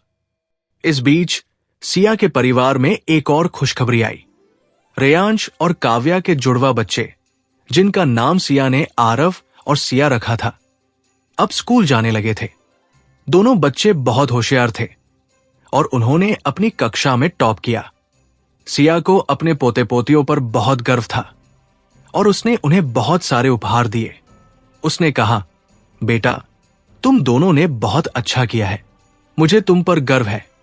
छोटे आरव ने कहा, दादी, हम आपकी तरह बड़े होकर लोगों की मदद करेंगे। सिया की आंखों में आंसू आ गए। उसने उन्हें गले लगा लिया। लेकिन इस बीच सिया के ट्रस्ट के काम में एक और बड़ी बाधा आ गई। सरकार ने उसके ट्रस्ट के एक और प्रोजेक्ट को लेकर सवाल उठाए और उसके खिलाफ एक और जांच शुरू कर दी। सिया को यकीन था कि उसने कोई गलत काम नहीं किया है और वो इस जांच का सामना करने के लिए तैयार थी। उसने अपने वकीलों से सलाह ली और सारे दस्तावेज तैयार कर लिए। जांच के दौरान सिया ने साबित कर दिया कि उसके ट्रस्ट का हर पैसा सही जगह खर्च हुआ है और उसने कोई भ्रष्टाचार नहीं किया है। सरकार ने सिया को बरी कर दिया और उसके ट्रस्ट पर लगे सारे आरोप झूठे साबित हुए। इस जीत ने सिया की साख और भी मजबूत कर दी और लोगों का उस पर भरोसा और बढ़ गया। उसने अपने ट्रस्ट के काम को और भी पारदर्शी बना दिया। हर पैसे का हिसाब ऑनलाइन रखा गया और हर महीने एक रिपोर्ट सार्वजनिक की जाने लगी। इससे लोगों का विश्वास और भी बढ़ा और ट्रस्ट को और भी ज्यादा दान मिलने लगा। एक दिन सिया को अपने एक पुराने दोस्त का फोन आया, जिसे उसने सालों से नहीं देखा था। उसका नाम था करण। वो उसके कॉलेज का दोस्त था और उसने सिया को बताया कि वो अब एक बड़े अस्पताल में डॉक्टर है और वो गरीब मरीजों का मुफ्त इलाज करता है। उसने सिया से मदद मांगी। सिया, मैं जानता हूं कि तुमने अपनी जिंदगी बदल दी है और अब तुम समाज सेवा के कामों में लगी हुई हो।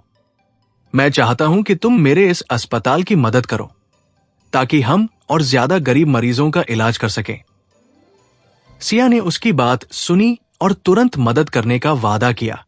करण, तुम चिंता मत करो, मैं तुम्हारी हर संभव मदद करूंगी।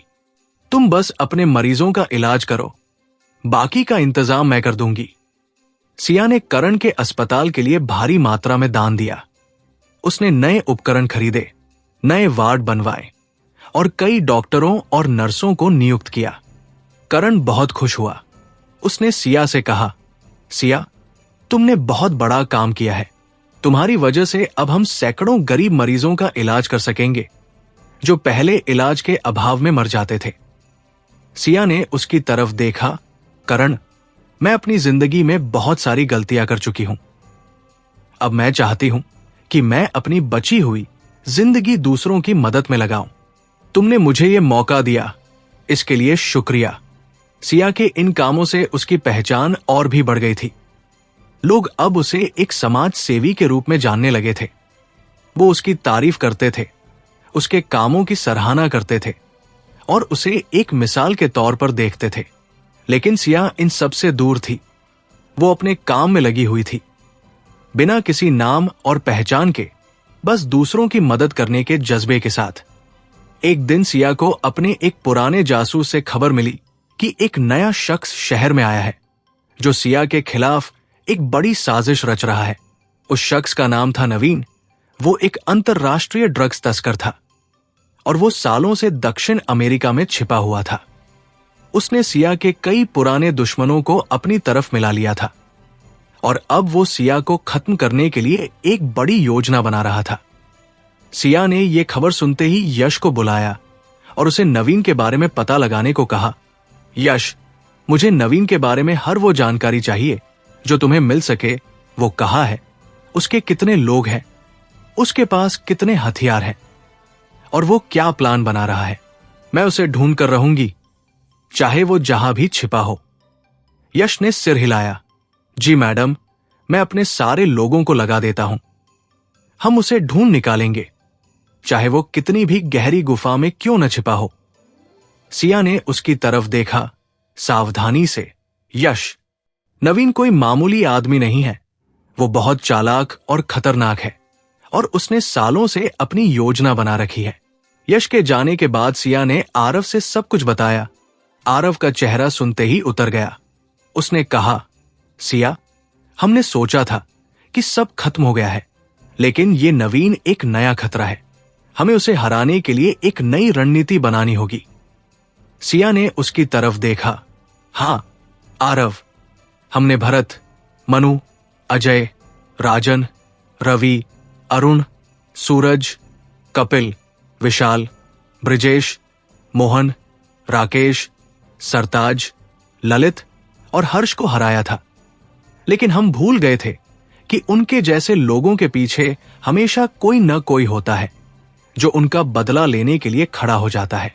नवीन उसी कड़ी का अगला हिस्सा है और हमें उसे भी उसी तरह हराना है जैसे हमने दूसरों को हराया था। आरव ने उसकी तरफ देखा। हम उसे हराएंगे सिया, लेकिन इस बार हमें पहले से ज्यादा सावधान रहना होगा। नवीन हमारे बारे में सब कुछ जानता है।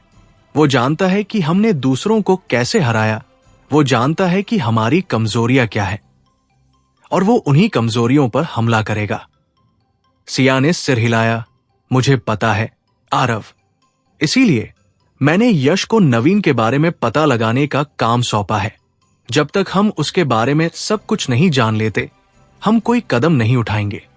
कुछ दिनों बाद यश को नवीन के ठिकाने का पता चल गया। वो शहर के बाहर एक बड़े से जहाज में रह रहा था और उसके साथ उसके लगभग 400 लोग थे जो उसके बेहद करीबी और वफादार थे।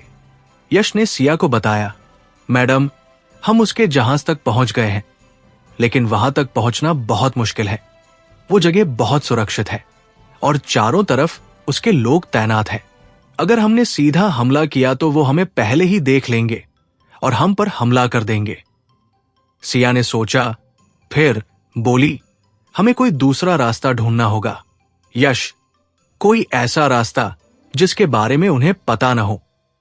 तुम अपने लोगों को उस जहाज के चारों तरफ लगा दो और देखो कि कहीं से कोई दूसरा रास्ता मिलता है या नहीं।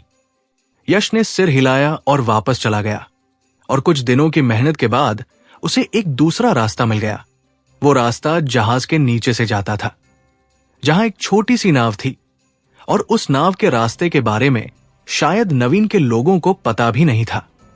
यश ने सिया को बताया, मैडम, हमें एक रास्ता मिल गया है, लेकिन वो बहुत कठिन है। हमें रात के अंधेरे में नाव से होकर गुजरना होगा और फिर एक सीधी दीवार पर चढ़ना होगा।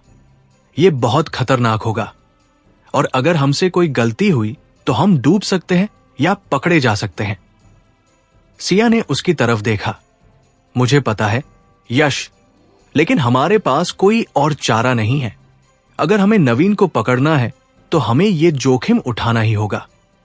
तुम अपने 80 सबसे ताकतवर लोगों को चुनो और हम रात में उस रास्ते से जाएंगे।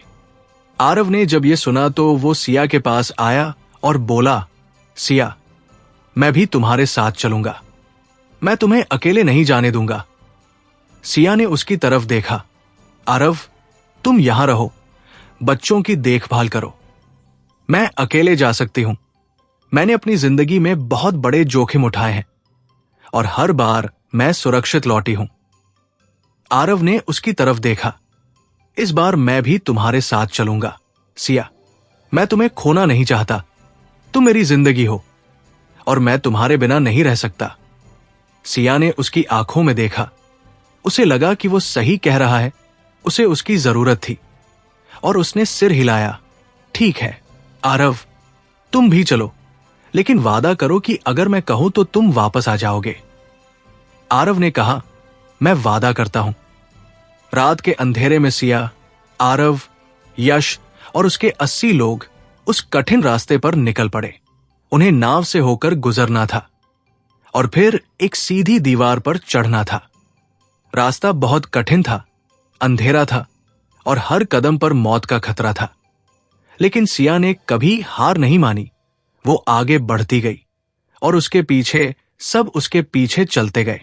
जब वो दीवार पर चढ़ रहे थे तो आरव का पैर फिसल गया और वो नीचे गिरने लगा। लेकिन सिया ने उसका हाथ पकड़ लिया और उसे ऊपर खींच लिया। आरव, संभल कर, मैं तुम्हें गिरने नहीं दूंगी। आरव ने उसकी तरफ देखा। उसकी आंखों में डर और प्यार दोनों थे। शुक्रिया सिया, तुमने मेरी जान बचाई। सिया ने उसकी तरफ देखा। हम एक दूसरे की जान बचाएंगे आरव, हमेशा।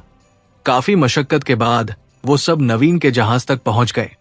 वहां कुछ लोग पहरा दे रहे थे, लेकिन यश के लोगों ने चुपके से उन्हें बेहोश कर दिया और फिर वो अंदर घुस गए। नवीन एक कमरे में बैठा हुआ था। उसके सामने नक्शे बिखरे थे और वो सिया के खिलाफ अपने हमले की योजना बना रहा था।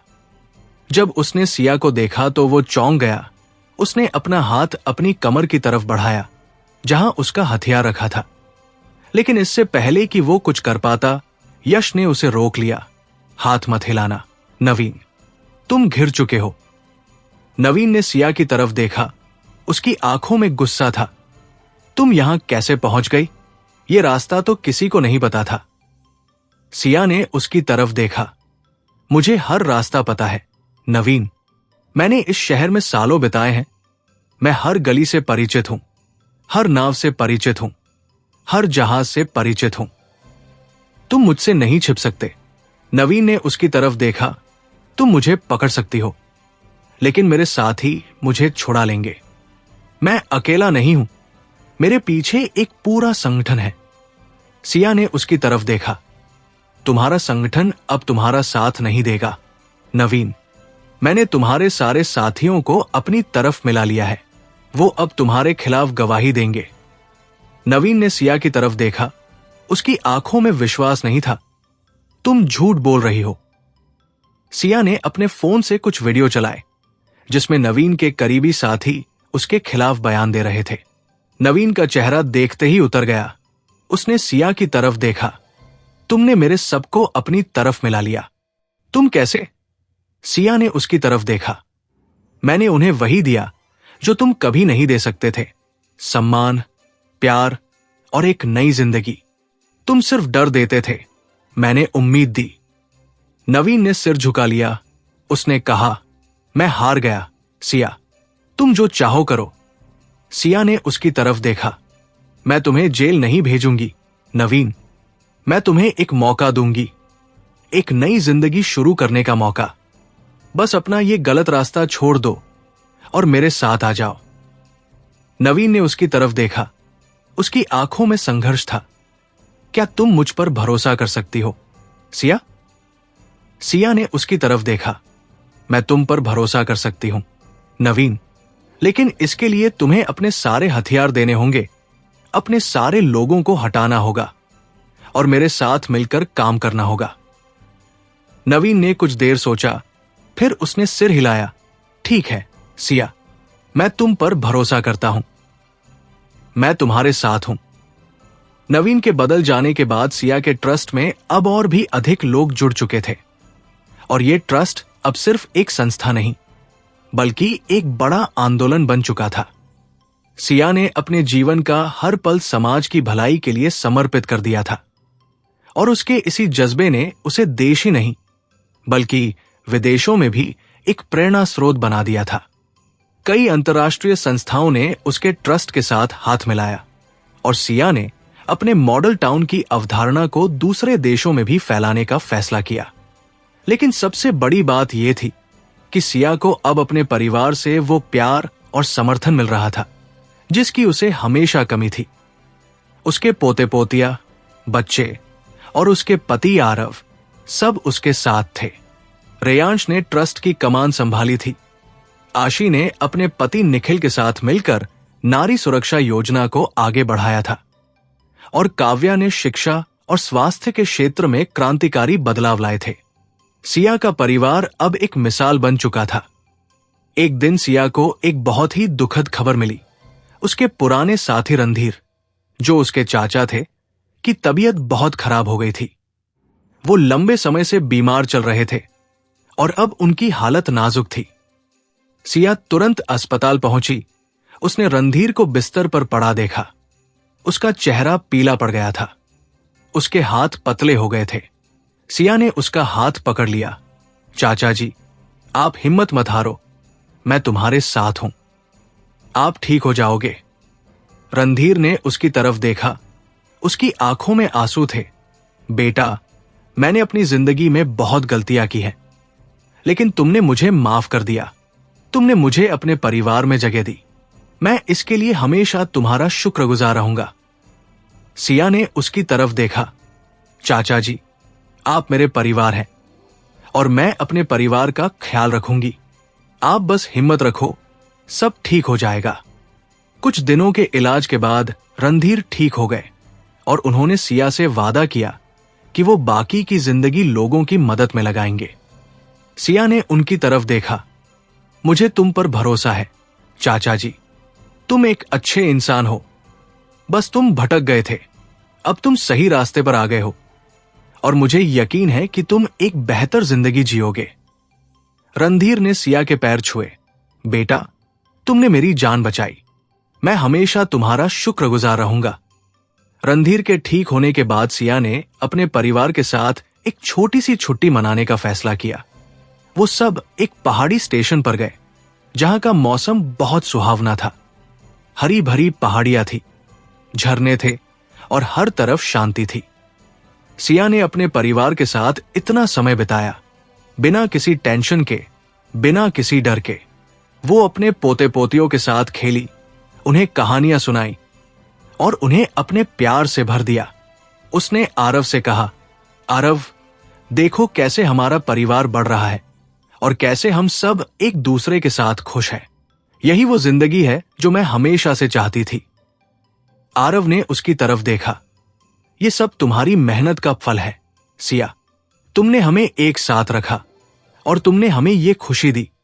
लेकिन इस बीच सिया के ट्रस्ट के काम में एक और बड़ी बाधा आ गई। सरकार ने उसके ट्रस्ट के एक और प्रोजेक्ट को लेकर सवाल उठाए और उसके खिलाफ एक और जांच शुरू कर दी। सिया को यकीन था कि उसने कोई गलत काम नहीं किया है और वो इस जांच का सामना करने के लिए तैयार थी। उसने अपने वकीलों से सलाह ली और सारे दस्तावेज तैयार कर लिए। जांच के दौरान सिया ने साबित कर दिया कि उसके ट्रस्ट का हर पैसा सही जगह खर्च हुआ है और उसने कोई भ्रष्टाचार नहीं किया है। सरकार ने सिया को बरी कर दिया और उसके ट्रस्ट पर लगे सारे आरोप झूठे साबित हुए। इस जीत ने सिया की साख और भी मजबूत कर दी और लोगों का उस पर भरोसा और बढ़ गया। उसने अपने ट्रस्ट के काम को और भी पारदर्शी बना दिया। हर पैसे का हिसाब ऑनलाइन रखा गया और हर महीने एक रिपोर्ट सार्वजनिक की जाने लगी। इससे लोगों का विश्वास और भी बढ़ा और ट्रस्ट को और भी ज्यादा दान मिलने लगा। एक दिन सिया को एक बहुत ही सुखद खबर मिली। उसके ट्रस्ट के स्कूल में पढ़ने वाली एक छात्रा ने आईएएस परीक्षा में पूरे देश में पहला स्थान हासिल किया था। उस छात्रा का नाम था प्रीति। वो एक गरीब परिवार से थी। उसके पिता एक छोटा सा दुकान चलाते थे। सिया ने प्रीति को बुलाया और उसे बहुत सारे उपहार दिए और उसे बधाई दी। प्रीति ने सिया के पैर छुए। दीदी, आपने मेरा सपना सच कर दिया। मैं हमेशा आपकी शुक्रगुजार रहूंगी। सिया ने उसे गले लगा लिया। बेटा, ये तुम्हारी मेहनत है, तुम्हारी लगन है। मैंने सिर्फ तुम्हें एक मौका दिया, बाकी सब तुमने खुद किया। मुझे तुम पर गर्व है। प्रीति की इस सफलता ने सिया के ट्रस्ट को और भी प्रेरणा दी और उसने और भी ज्यादा मेहनत से काम करना शुरू कर दिया। उसने कई और स्कूल खोले, कई और अस्पताल खोले और कई और लोगों को रोजगार दिया। उसके कामों को देखते हुए सरकार ने उसे समाज सेवा रत्न पुरस्कार से सम्मानित किया और उसे राष्ट्रपति के हाथों ये पुरस्कार मिला। सिया जब ये पुरस्कार लेने गई तो उसके साथ उसका पूरा परिवार था। आरव, आशी, निखिल, रेयांश, काव्या, उसकी पोती आराध्या, उसके पोते पोतिया और उसके चाचा रणधीर भी। सिया ने मंच पर जाकर कहा, यह पुरस्कार सिर्फ मेरा नहीं है, ये उन सबका है जिन्होंने मेरा साथ दिया, मुझ पर भरोसा किया और मुझे ये मुकाम हासिल करने में मदद की। मैं अपने पति आरव का शुक्रगुजार हूं, जिन्होंने मुझे सही रास्ता दिखाया। मेरे बेटे रेयांश का शुक्रगुजार हूं, जिन्होंने मुझे माफ किया और मेरा साथ दिया। मेरी बहू काव्या का शुक्रगुजार हूं, जिन्होंने मुझे अपनी मां माना। मेरी बेटी आशी का शुक्रगुजार हूं, जो मेरी जिंदगी की रौनक है। मेरे दामाद निखिल का शुक्रगुजार हूं, जिन्होंने मेरी बेटी को खुश रखा। और मेरे चाचा रणधीर का शुक्रगुजार हूं, जो मेरे पास वापस आए और मुझे अपना प्यार दिया। सिया की इस बात ने सबको भावुक कर दिया और सभागार में तालियों की गड़गड़ाहट हो गई। सिया ने मंच से उतरकर अपने परिवार को गले लगाया और उसकी आंखों से आंसू बह निकले। उसने सोचा कि कैसे कुछ साल पहले वो अकेली थी। उसके पास सिर्फ ताकत थी, सिर्फ पैसा था, सिर्फ डर था। और आज उसके पास सब कुछ था, एक परिवार, एक प्यार, एक घर और एक पहचान। एक ऐसी पहचान जो डर पर नहीं बल्कि सम्मान पर खड़ी थी। उसने आरव से कहा, आरव, मैंने अपनी जिंदगी में बहुत कुछ पाया, बहुत कुछ खोया भी, लेकिन सबसे बड़ी चीज जो मुझे मिली वो तुम हो। तुमने मुझे सिखाया कि प्यार का मतलब झूठ नहीं होता, प्यार का मतलब सच्चाई होती है। तुमने मुझे सिखाया कि ताकत का मतलब दूसरों को हराना नहीं होता, ताकत का मतलब खुद को हराना होता है। तुमने मुझे सिखाया कि परिवार सबसे बड़ी दौलत होती है और उस दौलत को बचाना सबसे बड़ी जिम्मेदारी होती है। मैं तुम्हारी शुक्रगुजार हूं, आरव, हमेशा के लिए। आरव ने उसकी तरफ देखा। उसकी आंखों में वही प्यार था। सिया, मैं भी तुम्हारी शुक्रगुजार हूं। तुमने मुझे वो दिया जो मैंने खो दिया था, उम्मीद, प्यार, जिंदगी। तुमने मुझे दिखाया कि हार के बाद भी जीत होती है, बस हिम्मत रखनी चाहिए। तुमने मुझे सिखाया कि दर्द को ताकत में बदला जा सकता है, बस सही रास्ता चुनना चाहिए। तुमने मुझे सिखाया कि प्यार का कोई मोल नहीं होता, वो मिलता है उन्हें जो उसके हकदार होते हैं। और तुमने मुझे अपने प्यार का हकदार बनाया। सिया, मैं तुम्हारा शुक्रगुजार हूं।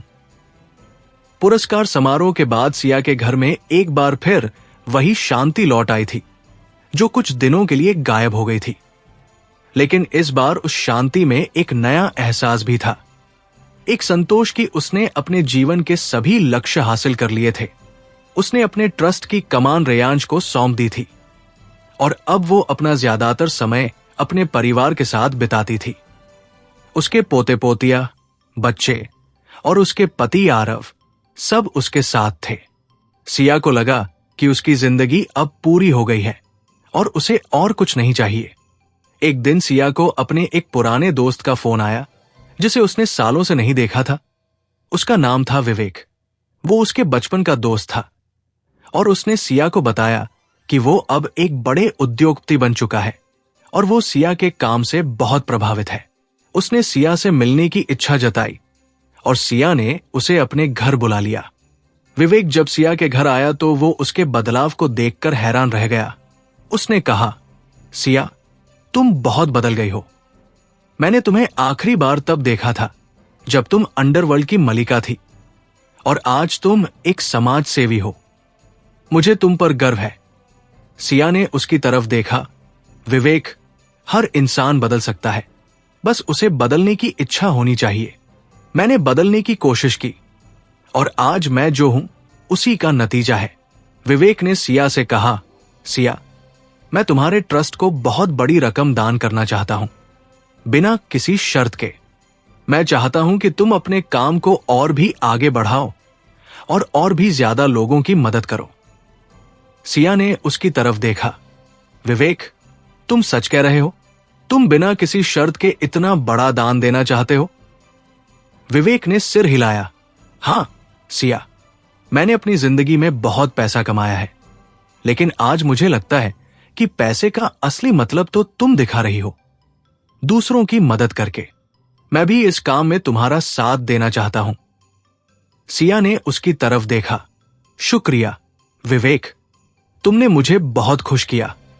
मैं इस पैसे का इस्तेमाल और भी ज्यादा लोगों की मदद के लिए करूंगी। विवेक के दान से सिया के ट्रस्ट का काम और भी तेजी से बढ़ने लगा। उसने कई नए प्रोजेक्ट शुरू किए। उसने गरीब बच्चों के लिए एक नया स्कूल खोला। उसने बीमार लोगों के लिए एक नया अस्पताल खोला और उसने बेरोजगार युवाओं के लिए एक नया रोजगार प्रशिक्षण केंद्र खोला। उसके इन कामों से हजारों लोगों को फायदा हुआ और सिया का नाम पूरे देश में फैल गया। उसे कई और पुरस्कारों से भी सम्मानित किया गया और उसे कई अंतर्राष्ट्रीय मंचों पर बोलने का मौका मिला। लेकिन इस सब के बीच सिया को एक और बड़ी चुनौती का सामना करना पड़ा। इस बार उसके अपने परिवार के भीतर से। एक दिन उसकी बहू काव्या ने उसे बताया कि वो और रेयांश अब अपने बच्चों को लेकर अलग रहना चाहते हैं, क्योंकि वो चाहते थे कि उनके बच्चे अपने दादा दादी के साथ भी वक्त बिताएं, लेकिन अपने घर में भी। सिया को यह सुनकर थोड़ा दुख हुआ, लेकिन उसने उनके फैसले का सम्मान किया। उसने काव्या से कहा, बेटा, अगर तुम दोनों ने यह फैसला किया है तो मैं तुम्हारा समर्थन करती हूं, लेकिन याद रखना, यह घर हमेशा तुम्हारा है और तुम कभी भी यहां आ सकते हो। रेयांश और काव्या ने अपना नया घर ले लिया और वो अपने बच्चों के साथ वहां शिफ्ट हो गए। सिया को उनकी बहुत याद आती थी। वो अक्सर उनसे मिलने जाती थी और उनके लिए खाना बनाकर ले जाती थी। रेयांश भी अक्सर अपनी मां से मिलने आता था और वो दोनों बैठकर घंटों बातें करते थे। सिया को अपने बेटे पर गर्व था। वो देखती थी कि कैसे उसका बेटा, जो कभी उससे नाराज था, आज उसकी सबसे बड़ी ताकत बन गया था और वो उसके हर फैसले का सम्मान करता था।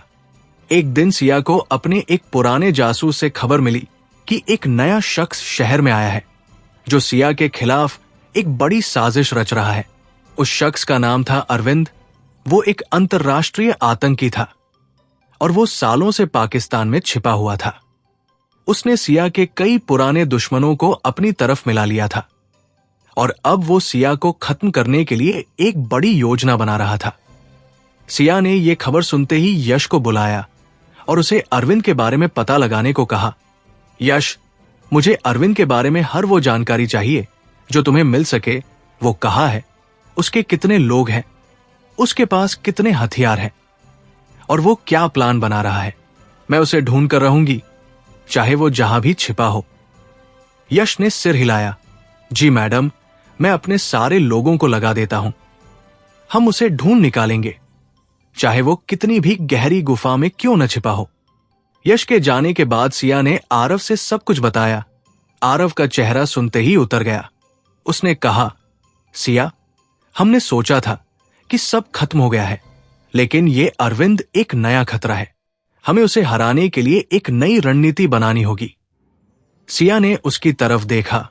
हां आरव, हमने भरत, मनु, अजय, राजन, रवि, अरुण, सूरज, कपिल, विशाल, ब्रिजेश, मोहन, राकेश, सरताज, ललित, हर्ष और नवीन को हराया था, लेकिन हम भूल गए थे कि उनके जैसे लोगों के पीछे हमेशा कोई न कोई होता है जो उनका बदला लेने के लिए खड़ा हो जाता है। अरविंद उसी कड़ी का अगला हिस्सा है और हमें उसे भी उसी तरह हराना है जैसे हमने दूसरों को हराया था। आरव ने उसकी तरफ देखा। हम उसे हराएंगे सिया, लेकिन इस बार हमें पहले से ज्यादा सावधान रहना होगा। अरविंद हमारे बारे में सब कुछ जानता है। वो जानता है कि हमने दूसरों को कैसे हराया। वो जानता है कि हमारी कमजोरियां क्या है और वो उन्हीं कमजोरियों पर हमला करेगा। सिया ने सिर हिलाया। मुझे पता है आरव, इसीलिए मैंने यश को अरविंद के बारे में पता लगाने का काम सौंपा है। जब तक हम उसके बारे में सब कुछ नहीं जान लेते, हम कोई कदम नहीं उठाएंगे। कुछ दिनों बाद यश को अरविंद के ठिकाने का पता चल गया। वो शहर के बाहर एक बड़े से जंगल में छिपा हुआ था और उसके साथ उसके लगभग 500 लोग थे जो उसके बेहद करीबी और वफादार थे। यश ने सिया को बताया, मैडम, हम उसके जंगल तक पहुंच गए हैं, लेकिन वहां तक पहुंचना बहुत मुश्किल है। वो जगह बहुत सुरक्षित है और चारों तरफ उसके लोग तैनात हैं। अगर हमने सीधा हमला किया तो वो हमें पहले ही देख लेंगे और हम पर हमला कर देंगे। सिया ने सोचा, फिर बोली, हमें कोई दूसरा रास्ता ढूंढना होगा। यश, कोई ऐसा रास्ता जिसके बारे में उन्हें पता न हो। तुम अपने लोगों को उस जंगल के चारों तरफ लगा दो और देखो कि कहीं से कोई दूसरा रास्ता मिलता है या नहीं। यश ने सिर हिलाया और वापस चला गया, और कुछ दिनों की मेहनत के बाद उसे एक दूसरा रास्ता मिल गया। वो रास्ता जंगल के पीछे से जाता था, जहां एक पहाड़ी थी, और उस पहाड़ी के रास्ते के बारे में शायद अरविंद के लोगों को पता भी नहीं था। यश ने सिया को बताया, मैडम, हमें एक रास्ता मिल गया है, लेकिन वो बहुत कठिन है।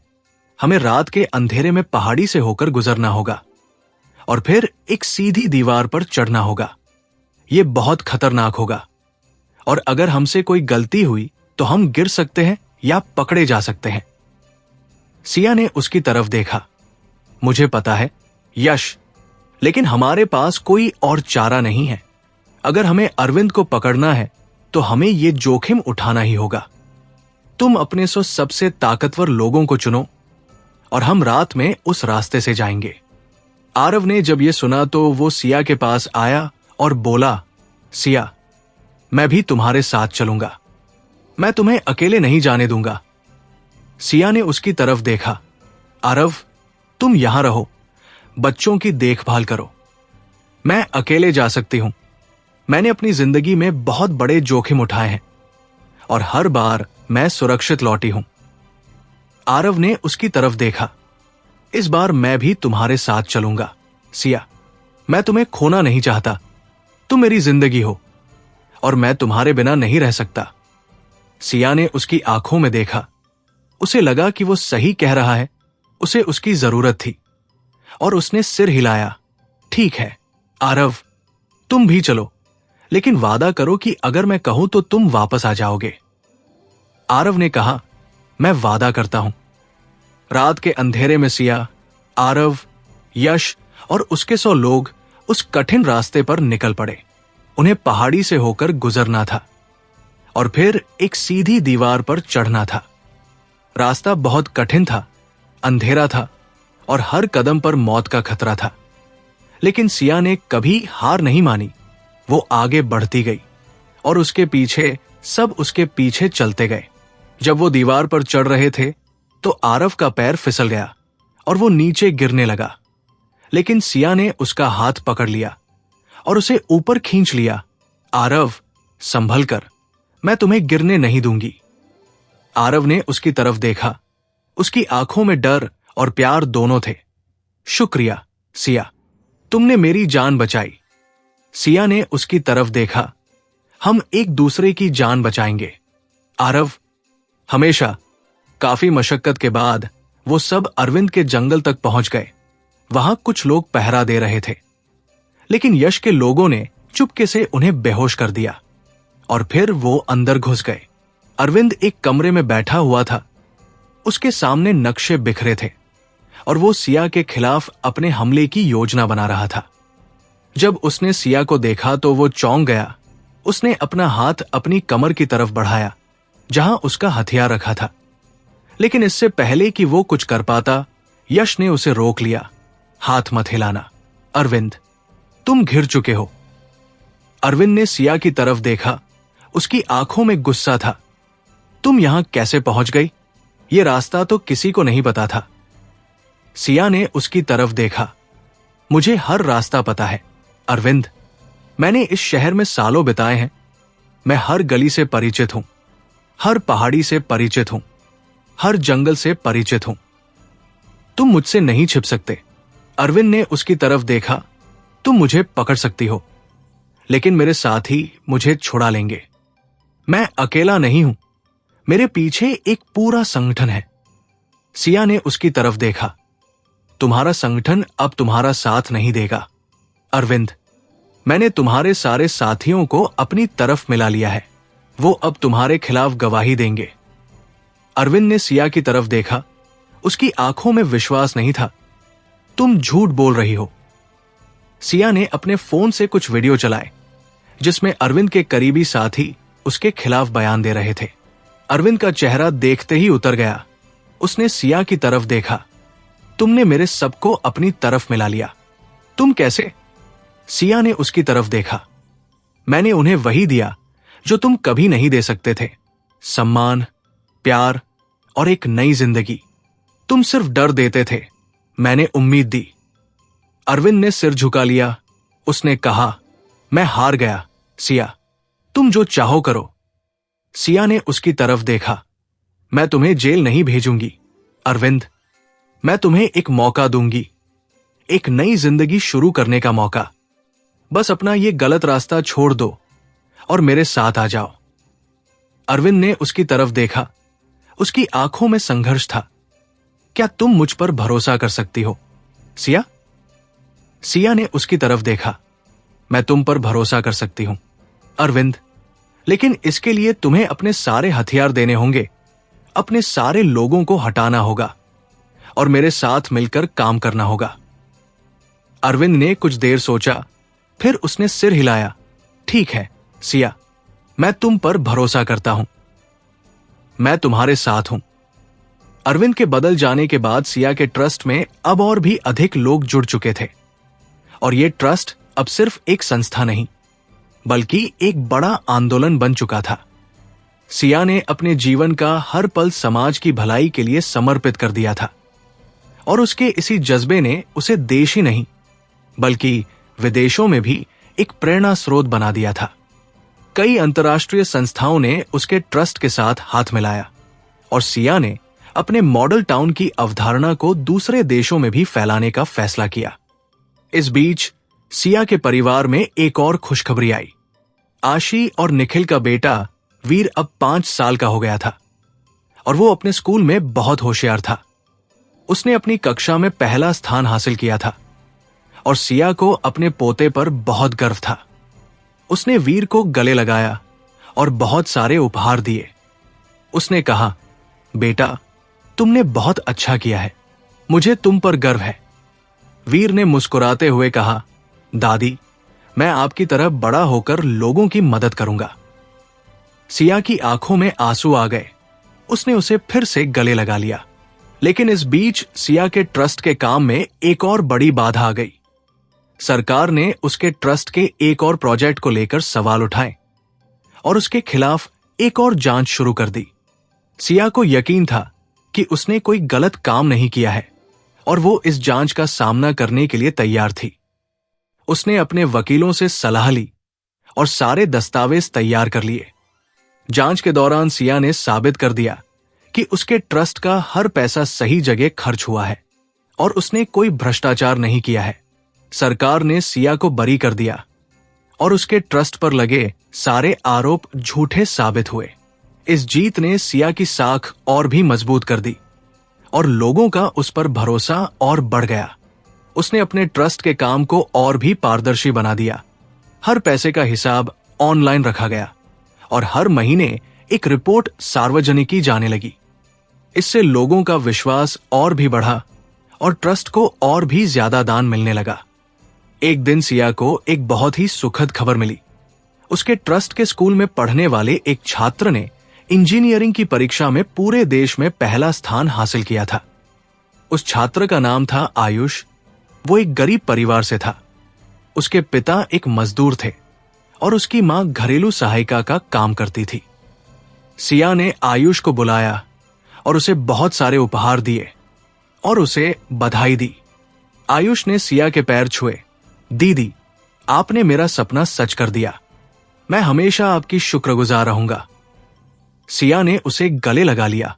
बेटा, यह तुम्हारी मेहनत है, तुम्हारी लगन है। मैंने सिर्फ तुम्हें एक मौका दिया, बाकी सब तुमने खुद किया। मुझे तुम पर गर्व है। आयुष की इस सफलता ने सिया के ट्रस्ट को और भी प्रेरणा दी और उसने और भी ज्यादा मेहनत से काम करना शुरू कर दिया। उसने कई और स्कूल खोले, कई और अस्पताल खोले और कई और लोगों को रोजगार दिया। उसके कामों को देखते हुए सरकार ने उसे समाज सेवा रत्न पुरस्कार से सम्मानित किया और उसे राष्ट्रपति के हाथों यह पुरस्कार मिला। सिया जब यह पुरस्कार लेने गई तो उसके साथ उसका पूरा परिवार था। आरव, आशी, निखिल, रेयांश, काव्या, उसकी पोती आराध्या, उसके पोते पोतिया और उसके चाचा रणधीर भी। सिया ने मंच पर जाकर कहा, यह पुरस्कार सिर्फ मेरा नहीं है, ये उन सबका है जिन्होंने मेरा साथ दिया, मुझ पर भरोसा किया और मुझे ये मुकाम हासिल करने में मदद की। मैं अपने पति आरव का शुक्रगुजार हूं, जिन्होंने मुझे सही रास्ता दिखाया। मेरे बेटे रेयांश का शुक्रगुजार हूं, जिन्होंने मुझे माफ किया और मेरा साथ दिया। मेरी बहू काव्या का शुक्रगुजार हूं, जिन्होंने मुझे अपनी मां माना। मेरी बेटी आशी का शुक्रगुजार हूं, जो मेरी जिंदगी की रौनक है। मेरे दामाद निखिल का शुक्रगुजार हूं, जिन्होंने मेरी बेटी को खुश रखा। और मेरे चाचा रणधीर का शुक्रगुजार हूं, जो मेरे पास वापस आए और मुझे अपना प्यार दिया। सिया की इस बात ने सबको भावुक कर दिया और सभागार में तालियों की गड़गड़ाहट हो गई। सिया ने मंच से उतरकर अपने परिवार को गले लगाया और उसकी आंखों से आंसू बह निकले। उसने सोचा कि कैसे कुछ साल पहले वो अकेली थी। उसके पास सिर्फ ताकत थी, सिर्फ पैसा था, सिर्फ डर था। और आज उसके पास सब कुछ था, एक परिवार, एक प्यार, एक घर और एक पहचान।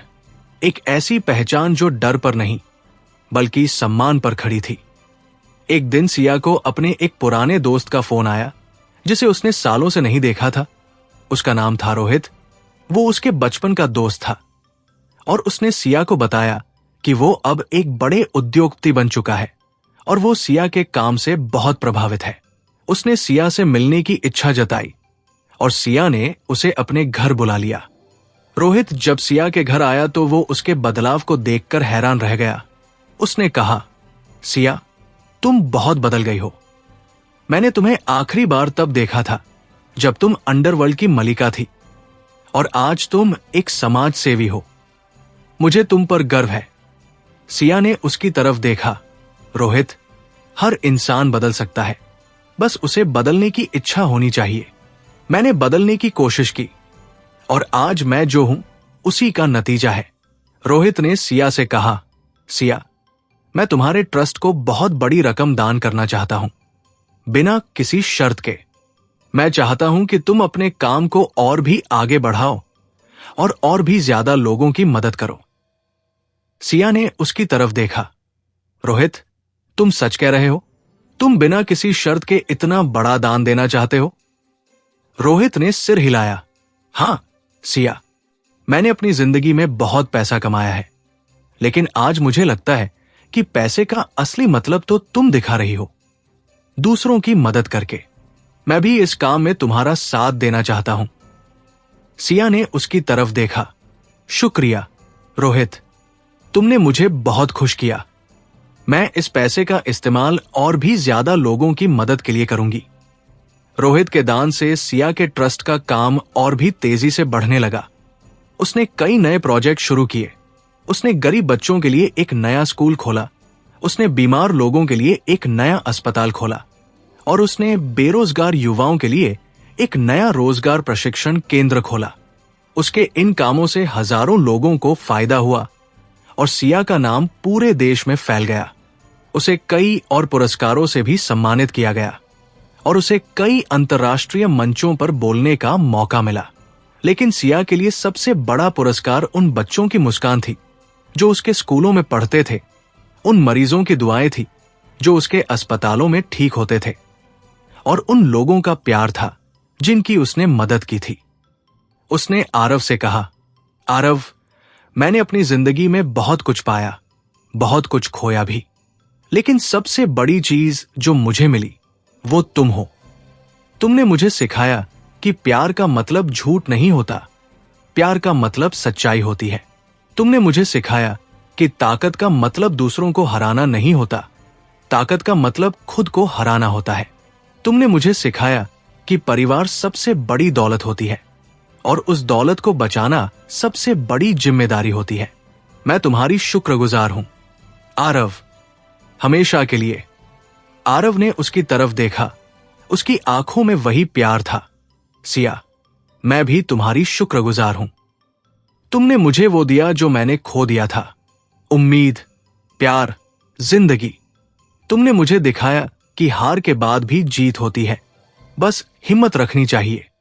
तुमने मुझे सिखाया कि दर्द को ताकत में बदला जा सकता है, बस सही रास्ता चुनना चाहिए। तुमने मुझे सिखाया कि प्यार का कोई मोल नहीं होता, वो मिलता है उन्हें जो उसके हकदार होते हैं और तुमने मुझे अपने प्यार का हकदार बनाया। सिया, मैं तुम्हारा शुक्रगुजार हूं।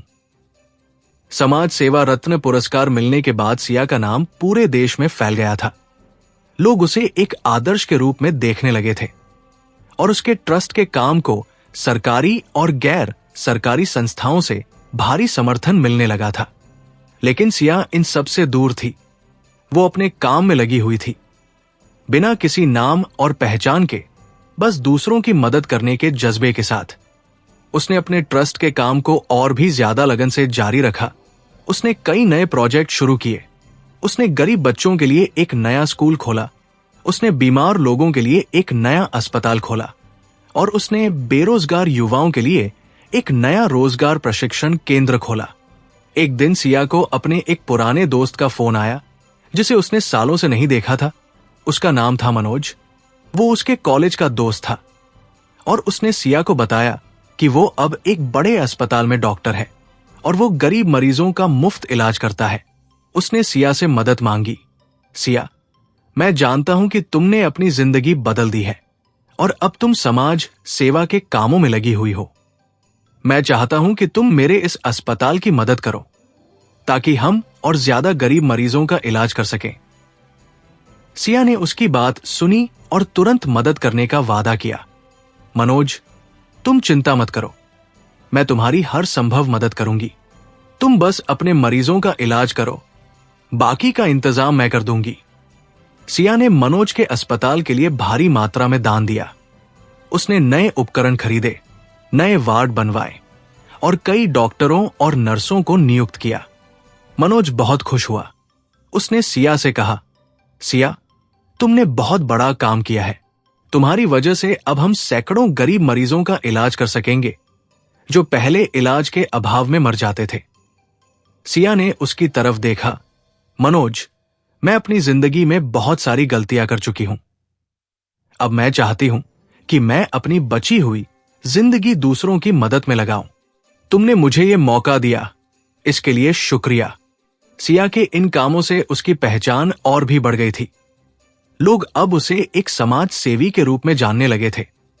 वो उसकी तारीफ करते थे, उसके कामों की सराहना करते थे और उसे एक मिसाल के तौर पर देखते थे। लेकिन सिया इन सब से दूर थी। वो अपने काम में लगी हुई थी, बिना किसी नाम और पहचान के, बस दूसरों की मदद करने के जज्बे के साथ। उसने आरव से कहा, आरव, मैं चाहती हूं कि तुम भी इस काम में मेरा साथ दो। हम दोनों मिलकर और भी बहुत कुछ कर सकते हैं। आरव ने उसकी तरफ देखा। मैं तुम्हारे साथ हूं सिया। हमेशा की तरह आरव ने भी अपनी लेखनी से समाज की भलाई के लिए काम करना शुरू कर दिया। उसने कई कहानियां लिखी जो समाज में फैली बुराइयों पर आधारित थी। उसने भ्रष्टाचार, गरीबी, अशिक्षा और अन्याय के खिलाफ अपनी कलम चलाई और उसकी कहानियां लोगों के बीच बहुत लोकप्रिय हुई। सिया को अपने पति पर बहुत गर्व था। वो देखती थी कि कैसे वो आदमी जो कभी सिर्फ बदले की आग में जल रहा था, आज उसी आग को समाज के लिए इस्तेमाल कर रहा था और लोगों के दिलों में उम्मीद की ज्योत जला रहा था। सिया के ट्रस्ट का काम अब पूरे देश में फैल चुका था। उसने कई राज्यों में स्कूल और अस्पताल खोल दिए थे और हजारों लोगों को रोजगार दिया था।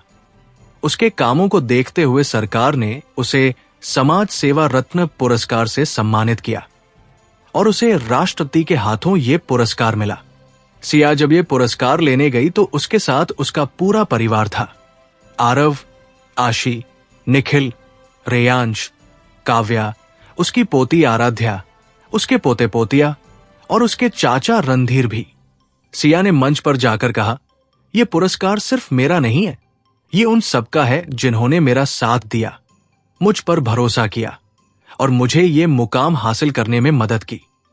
मैं अपने पति आरव का शुक्रगुजार हूं जिन्होंने मुझे सही रास्ता दिखाया।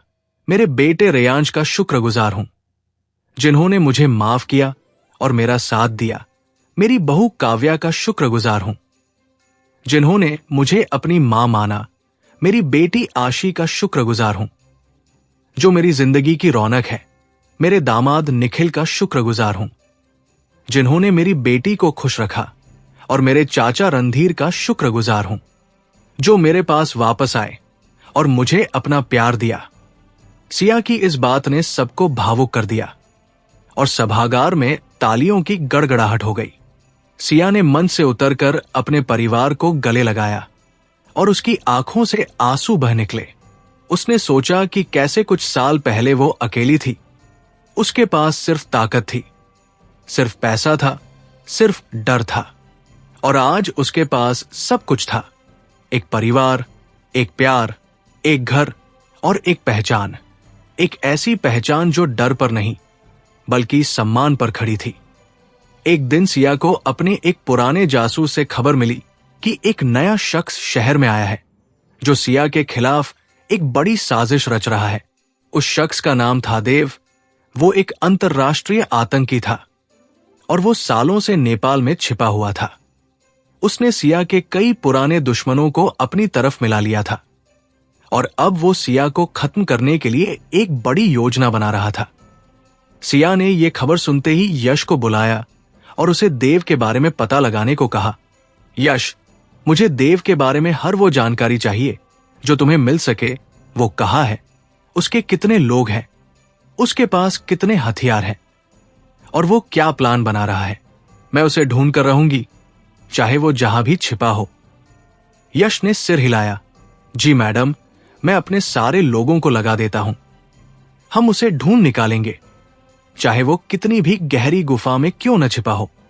यश के जाने के बाद सिया ने आरव से सब कुछ बताया। आरव का चेहरा सुनते ही उतर गया। उसने कहा, सिया, हमने सोचा था कि सब खत्म हो गया है, लेकिन ये देव एक नया खतरा है। हमें उसे हराने के लिए एक नई रणनीति बनानी होगी। सिया ने उसकी तरफ देखा।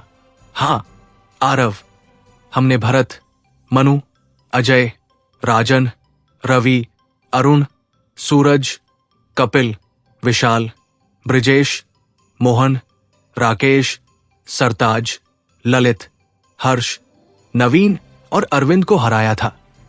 लेकिन हम भूल गए थे कि उनके जैसे लोगों के पीछे हमेशा कोई न कोई होता है जो उनका बदला लेने के लिए खड़ा हो जाता है। देव उसी कड़ी का अगला हिस्सा है और हमें उसे भी उसी तरह हराना है जैसे हमने दूसरों को हराया था। आरव ने उसकी तरफ देखा। हम उसे हराएंगे सिया, लेकिन इस बार हमें पहले से ज्यादा सावधान रहना होगा। देव हमारे बारे में सब कुछ जानता है। वो जानता है कि हमने दूसरों को कैसे हराया। वो जानता है कि हमारी कमजोरियां क्या है और वो उन्हीं कमजोरियों पर हमला करेगा। सिया ने सिर हिलाया। मुझे पता है आरव, इसीलिए मैंने यश को देव के बारे में पता लगाने का काम सौंपा है। जब तक हम उसके बारे में सब कुछ नहीं जान लेते, हम कोई कदम नहीं उठाएंगे। कुछ दिनों बाद यश को देव के ठिकाने का पता चल गया। वो शहर के बाहर एक बड़े से किले में रह रहा था और उसके साथ उसके लगभग 600 लोग थे जो उसके बेहद करीबी और वफादार थे।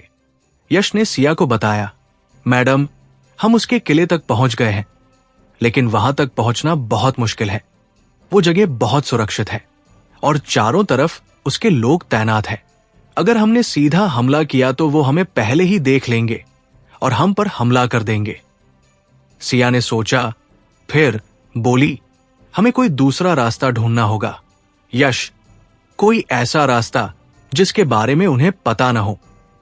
तुम अपने लोगों को उस किले के चारों तरफ लगा दो और देखो कि कहीं से कोई दूसरा रास्ता मिलता है या नहीं। यश ने सिर हिलाया और वापस चला गया और कुछ दिनों की मेहनत के बाद उसे एक दूसरा रास्ता मिल गया। वो रास्ता किले के पीछे से जाता था, जहां एक सुरंग थी और उस सुरंग के बारे में शायद देव के लोगों को पता भी नहीं था।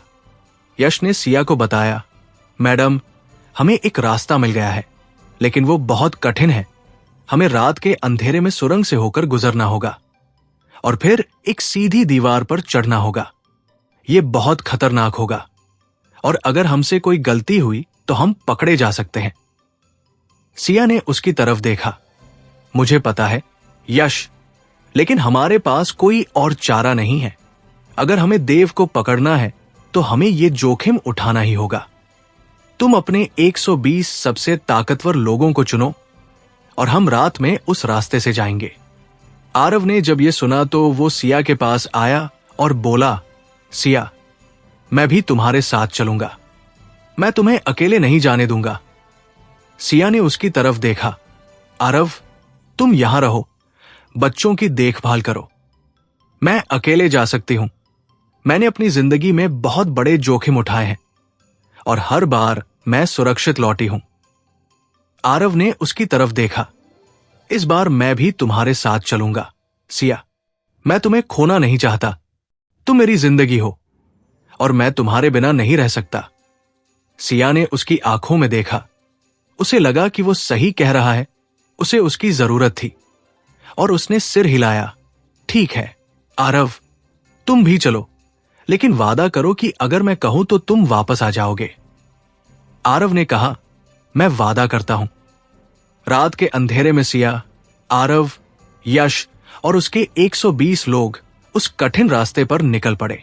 उन्हें सुरंग से होकर गुजरना था और फिर एक सीधी दीवार पर चढ़ना था। रास्ता बहुत कठिन था, अंधेरा था और हर कदम पर मौत का खतरा था, लेकिन सिया ने कभी हार नहीं मानी। वो आगे बढ़ती गई और उसके पीछे सब उसके पीछे चलते गए। जब वो दीवार पर चढ़ रहे थे तो आरव का पैर फिसल गया और वो नीचे गिरने लगा, लेकिन सिया ने उसका हाथ पकड़ लिया और उसे ऊपर खींच लिया। आरव, संभल कर, मैं तुम्हें गिरने नहीं दूंगी। आरव ने उसकी तरफ देखा। उसकी आंखों में डर और प्यार दोनों थे। शुक्रिया सिया, तुमने मेरी जान बचाई। सिया ने उसकी तरफ देखा। हम एक दूसरे की जान बचाएंगे आरव, हमेशा। काफी मशक्कत के बाद वो सब देव के किले तक पहुंच गए। वहां कुछ लोग पहरा दे रहे थे, लेकिन यश के लोगों ने चुपके से उन्हें बेहोश कर दिया और फिर वो अंदर घुस गए। देव एक कमरे में बैठा हुआ था। उसके सामने नक्शे बिखरे थे और वो सिया के खिलाफ अपने हमले की योजना बना रहा था। जब उसने सिया को देखा तो वो चौंक गया। उसने अपना हाथ अपनी कमर की तरफ बढ़ाया जहां उसका हथियार रखा था, लेकिन इससे पहले कि वो कुछ कर पाता, यश ने उसे रोक लिया। हाथ मत हिलाना देव, तुम घिर चुके हो। देव ने सिया की तरफ देखा। उसकी आंखों में गुस्सा था। तुम यहां कैसे पहुंच गई? ये रास्ता तो किसी को नहीं पता था। सिया ने उसकी तरफ देखा।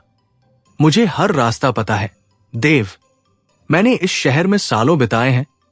मैं हर गली से परिचित हूं, हर सुरंग से परिचित हूं, हर किले से परिचित हूं। तुम मुझसे नहीं छिप सकते। देव ने उसकी तरफ देखा। तुम मुझे पकड़ सकती हो, लेकिन मेरे साथी मुझे छुड़ा लेंगे। मैं अकेला नहीं हूं, मेरे पीछे एक पूरा संगठन है। सिया ने उसकी तरफ देखा। तुम्हारा संगठन अब तुम्हारा साथ नहीं देगा देव। मैंने तुम्हारे सारे साथियों को अपनी तरफ मिला लिया है। वो अब तुम्हारे खिलाफ गवाही देंगे। देव ने सिया की तरफ देखा। उसकी आंखों में विश्वास नहीं था। तुम झूठ बोल रही हो। सिया ने अपने फोन से कुछ वीडियो चलाए जिसमें देव के करीबी साथी उसके खिलाफ बयान दे रहे थे। देव का चेहरा देखते ही उतर गया। उसने सिया की तरफ देखा। तुमने मेरे सबको अपनी तरफ मिला लिया। तुम कैसे? सिया ने उसकी तरफ देखा। मैंने उन्हें वही दिया जो तुम कभी नहीं दे सकते थे, सम्मान, प्यार और एक नई जिंदगी। तुम सिर्फ डर देते थे, मैंने उम्मीद दी। देव ने सिर झुका लिया। उसने कहा, मैं हार गया सिया, तुम जो चाहो करो। सिया ने उसकी तरफ देखा। मैं तुम्हें जेल नहीं भेजूंगी देव, मैं तुम्हें एक मौका दूंगी, एक नई जिंदगी शुरू करने का मौका। बस अपना ये गलत रास्ता छोड़ दो और मेरे साथ आ जाओ। देव ने उसकी तरफ देखा। उसकी आंखों में संघर्ष था। क्या तुम मुझ पर भरोसा कर सकती हो सिया? सिया ने उसकी तरफ देखा। मैं तुम पर भरोसा कर सकती हूं देव, लेकिन इसके लिए तुम्हें अपने सारे हथियार देने होंगे, अपने सारे लोगों को हटाना होगा और मेरे साथ मिलकर काम करना होगा। देव ने कुछ देर सोचा, फिर उसने सिर हिलाया। ठीक है सिया, मैं तुम पर भरोसा करता हूं, मैं तुम्हारे साथ हूं। तो दोस्तों यह था आज का एपिसोड। आशा करता हूँ कि आपको हमारी कहानी पसंद आई होगी। यदि आपको हमारी यह कहानी अच्छी लग रही है और आप आगे के नए एपिसोड सुनना चाहते हैं तो हमारे चैनल को सब्सक्राइब करें और बेल आइकन दबाकर ऑल विकल्प पर क्लिक करें ताकि आपको हमारे नए अपलोड किए गए एपिसोड की नोटिफिकेशन मिलती रहे। इस वीडियो को लाइक करना न भूलें और इसे अपने परिवार और दोस्तों के साथ जरूर शेयर करें। धन्यवाद।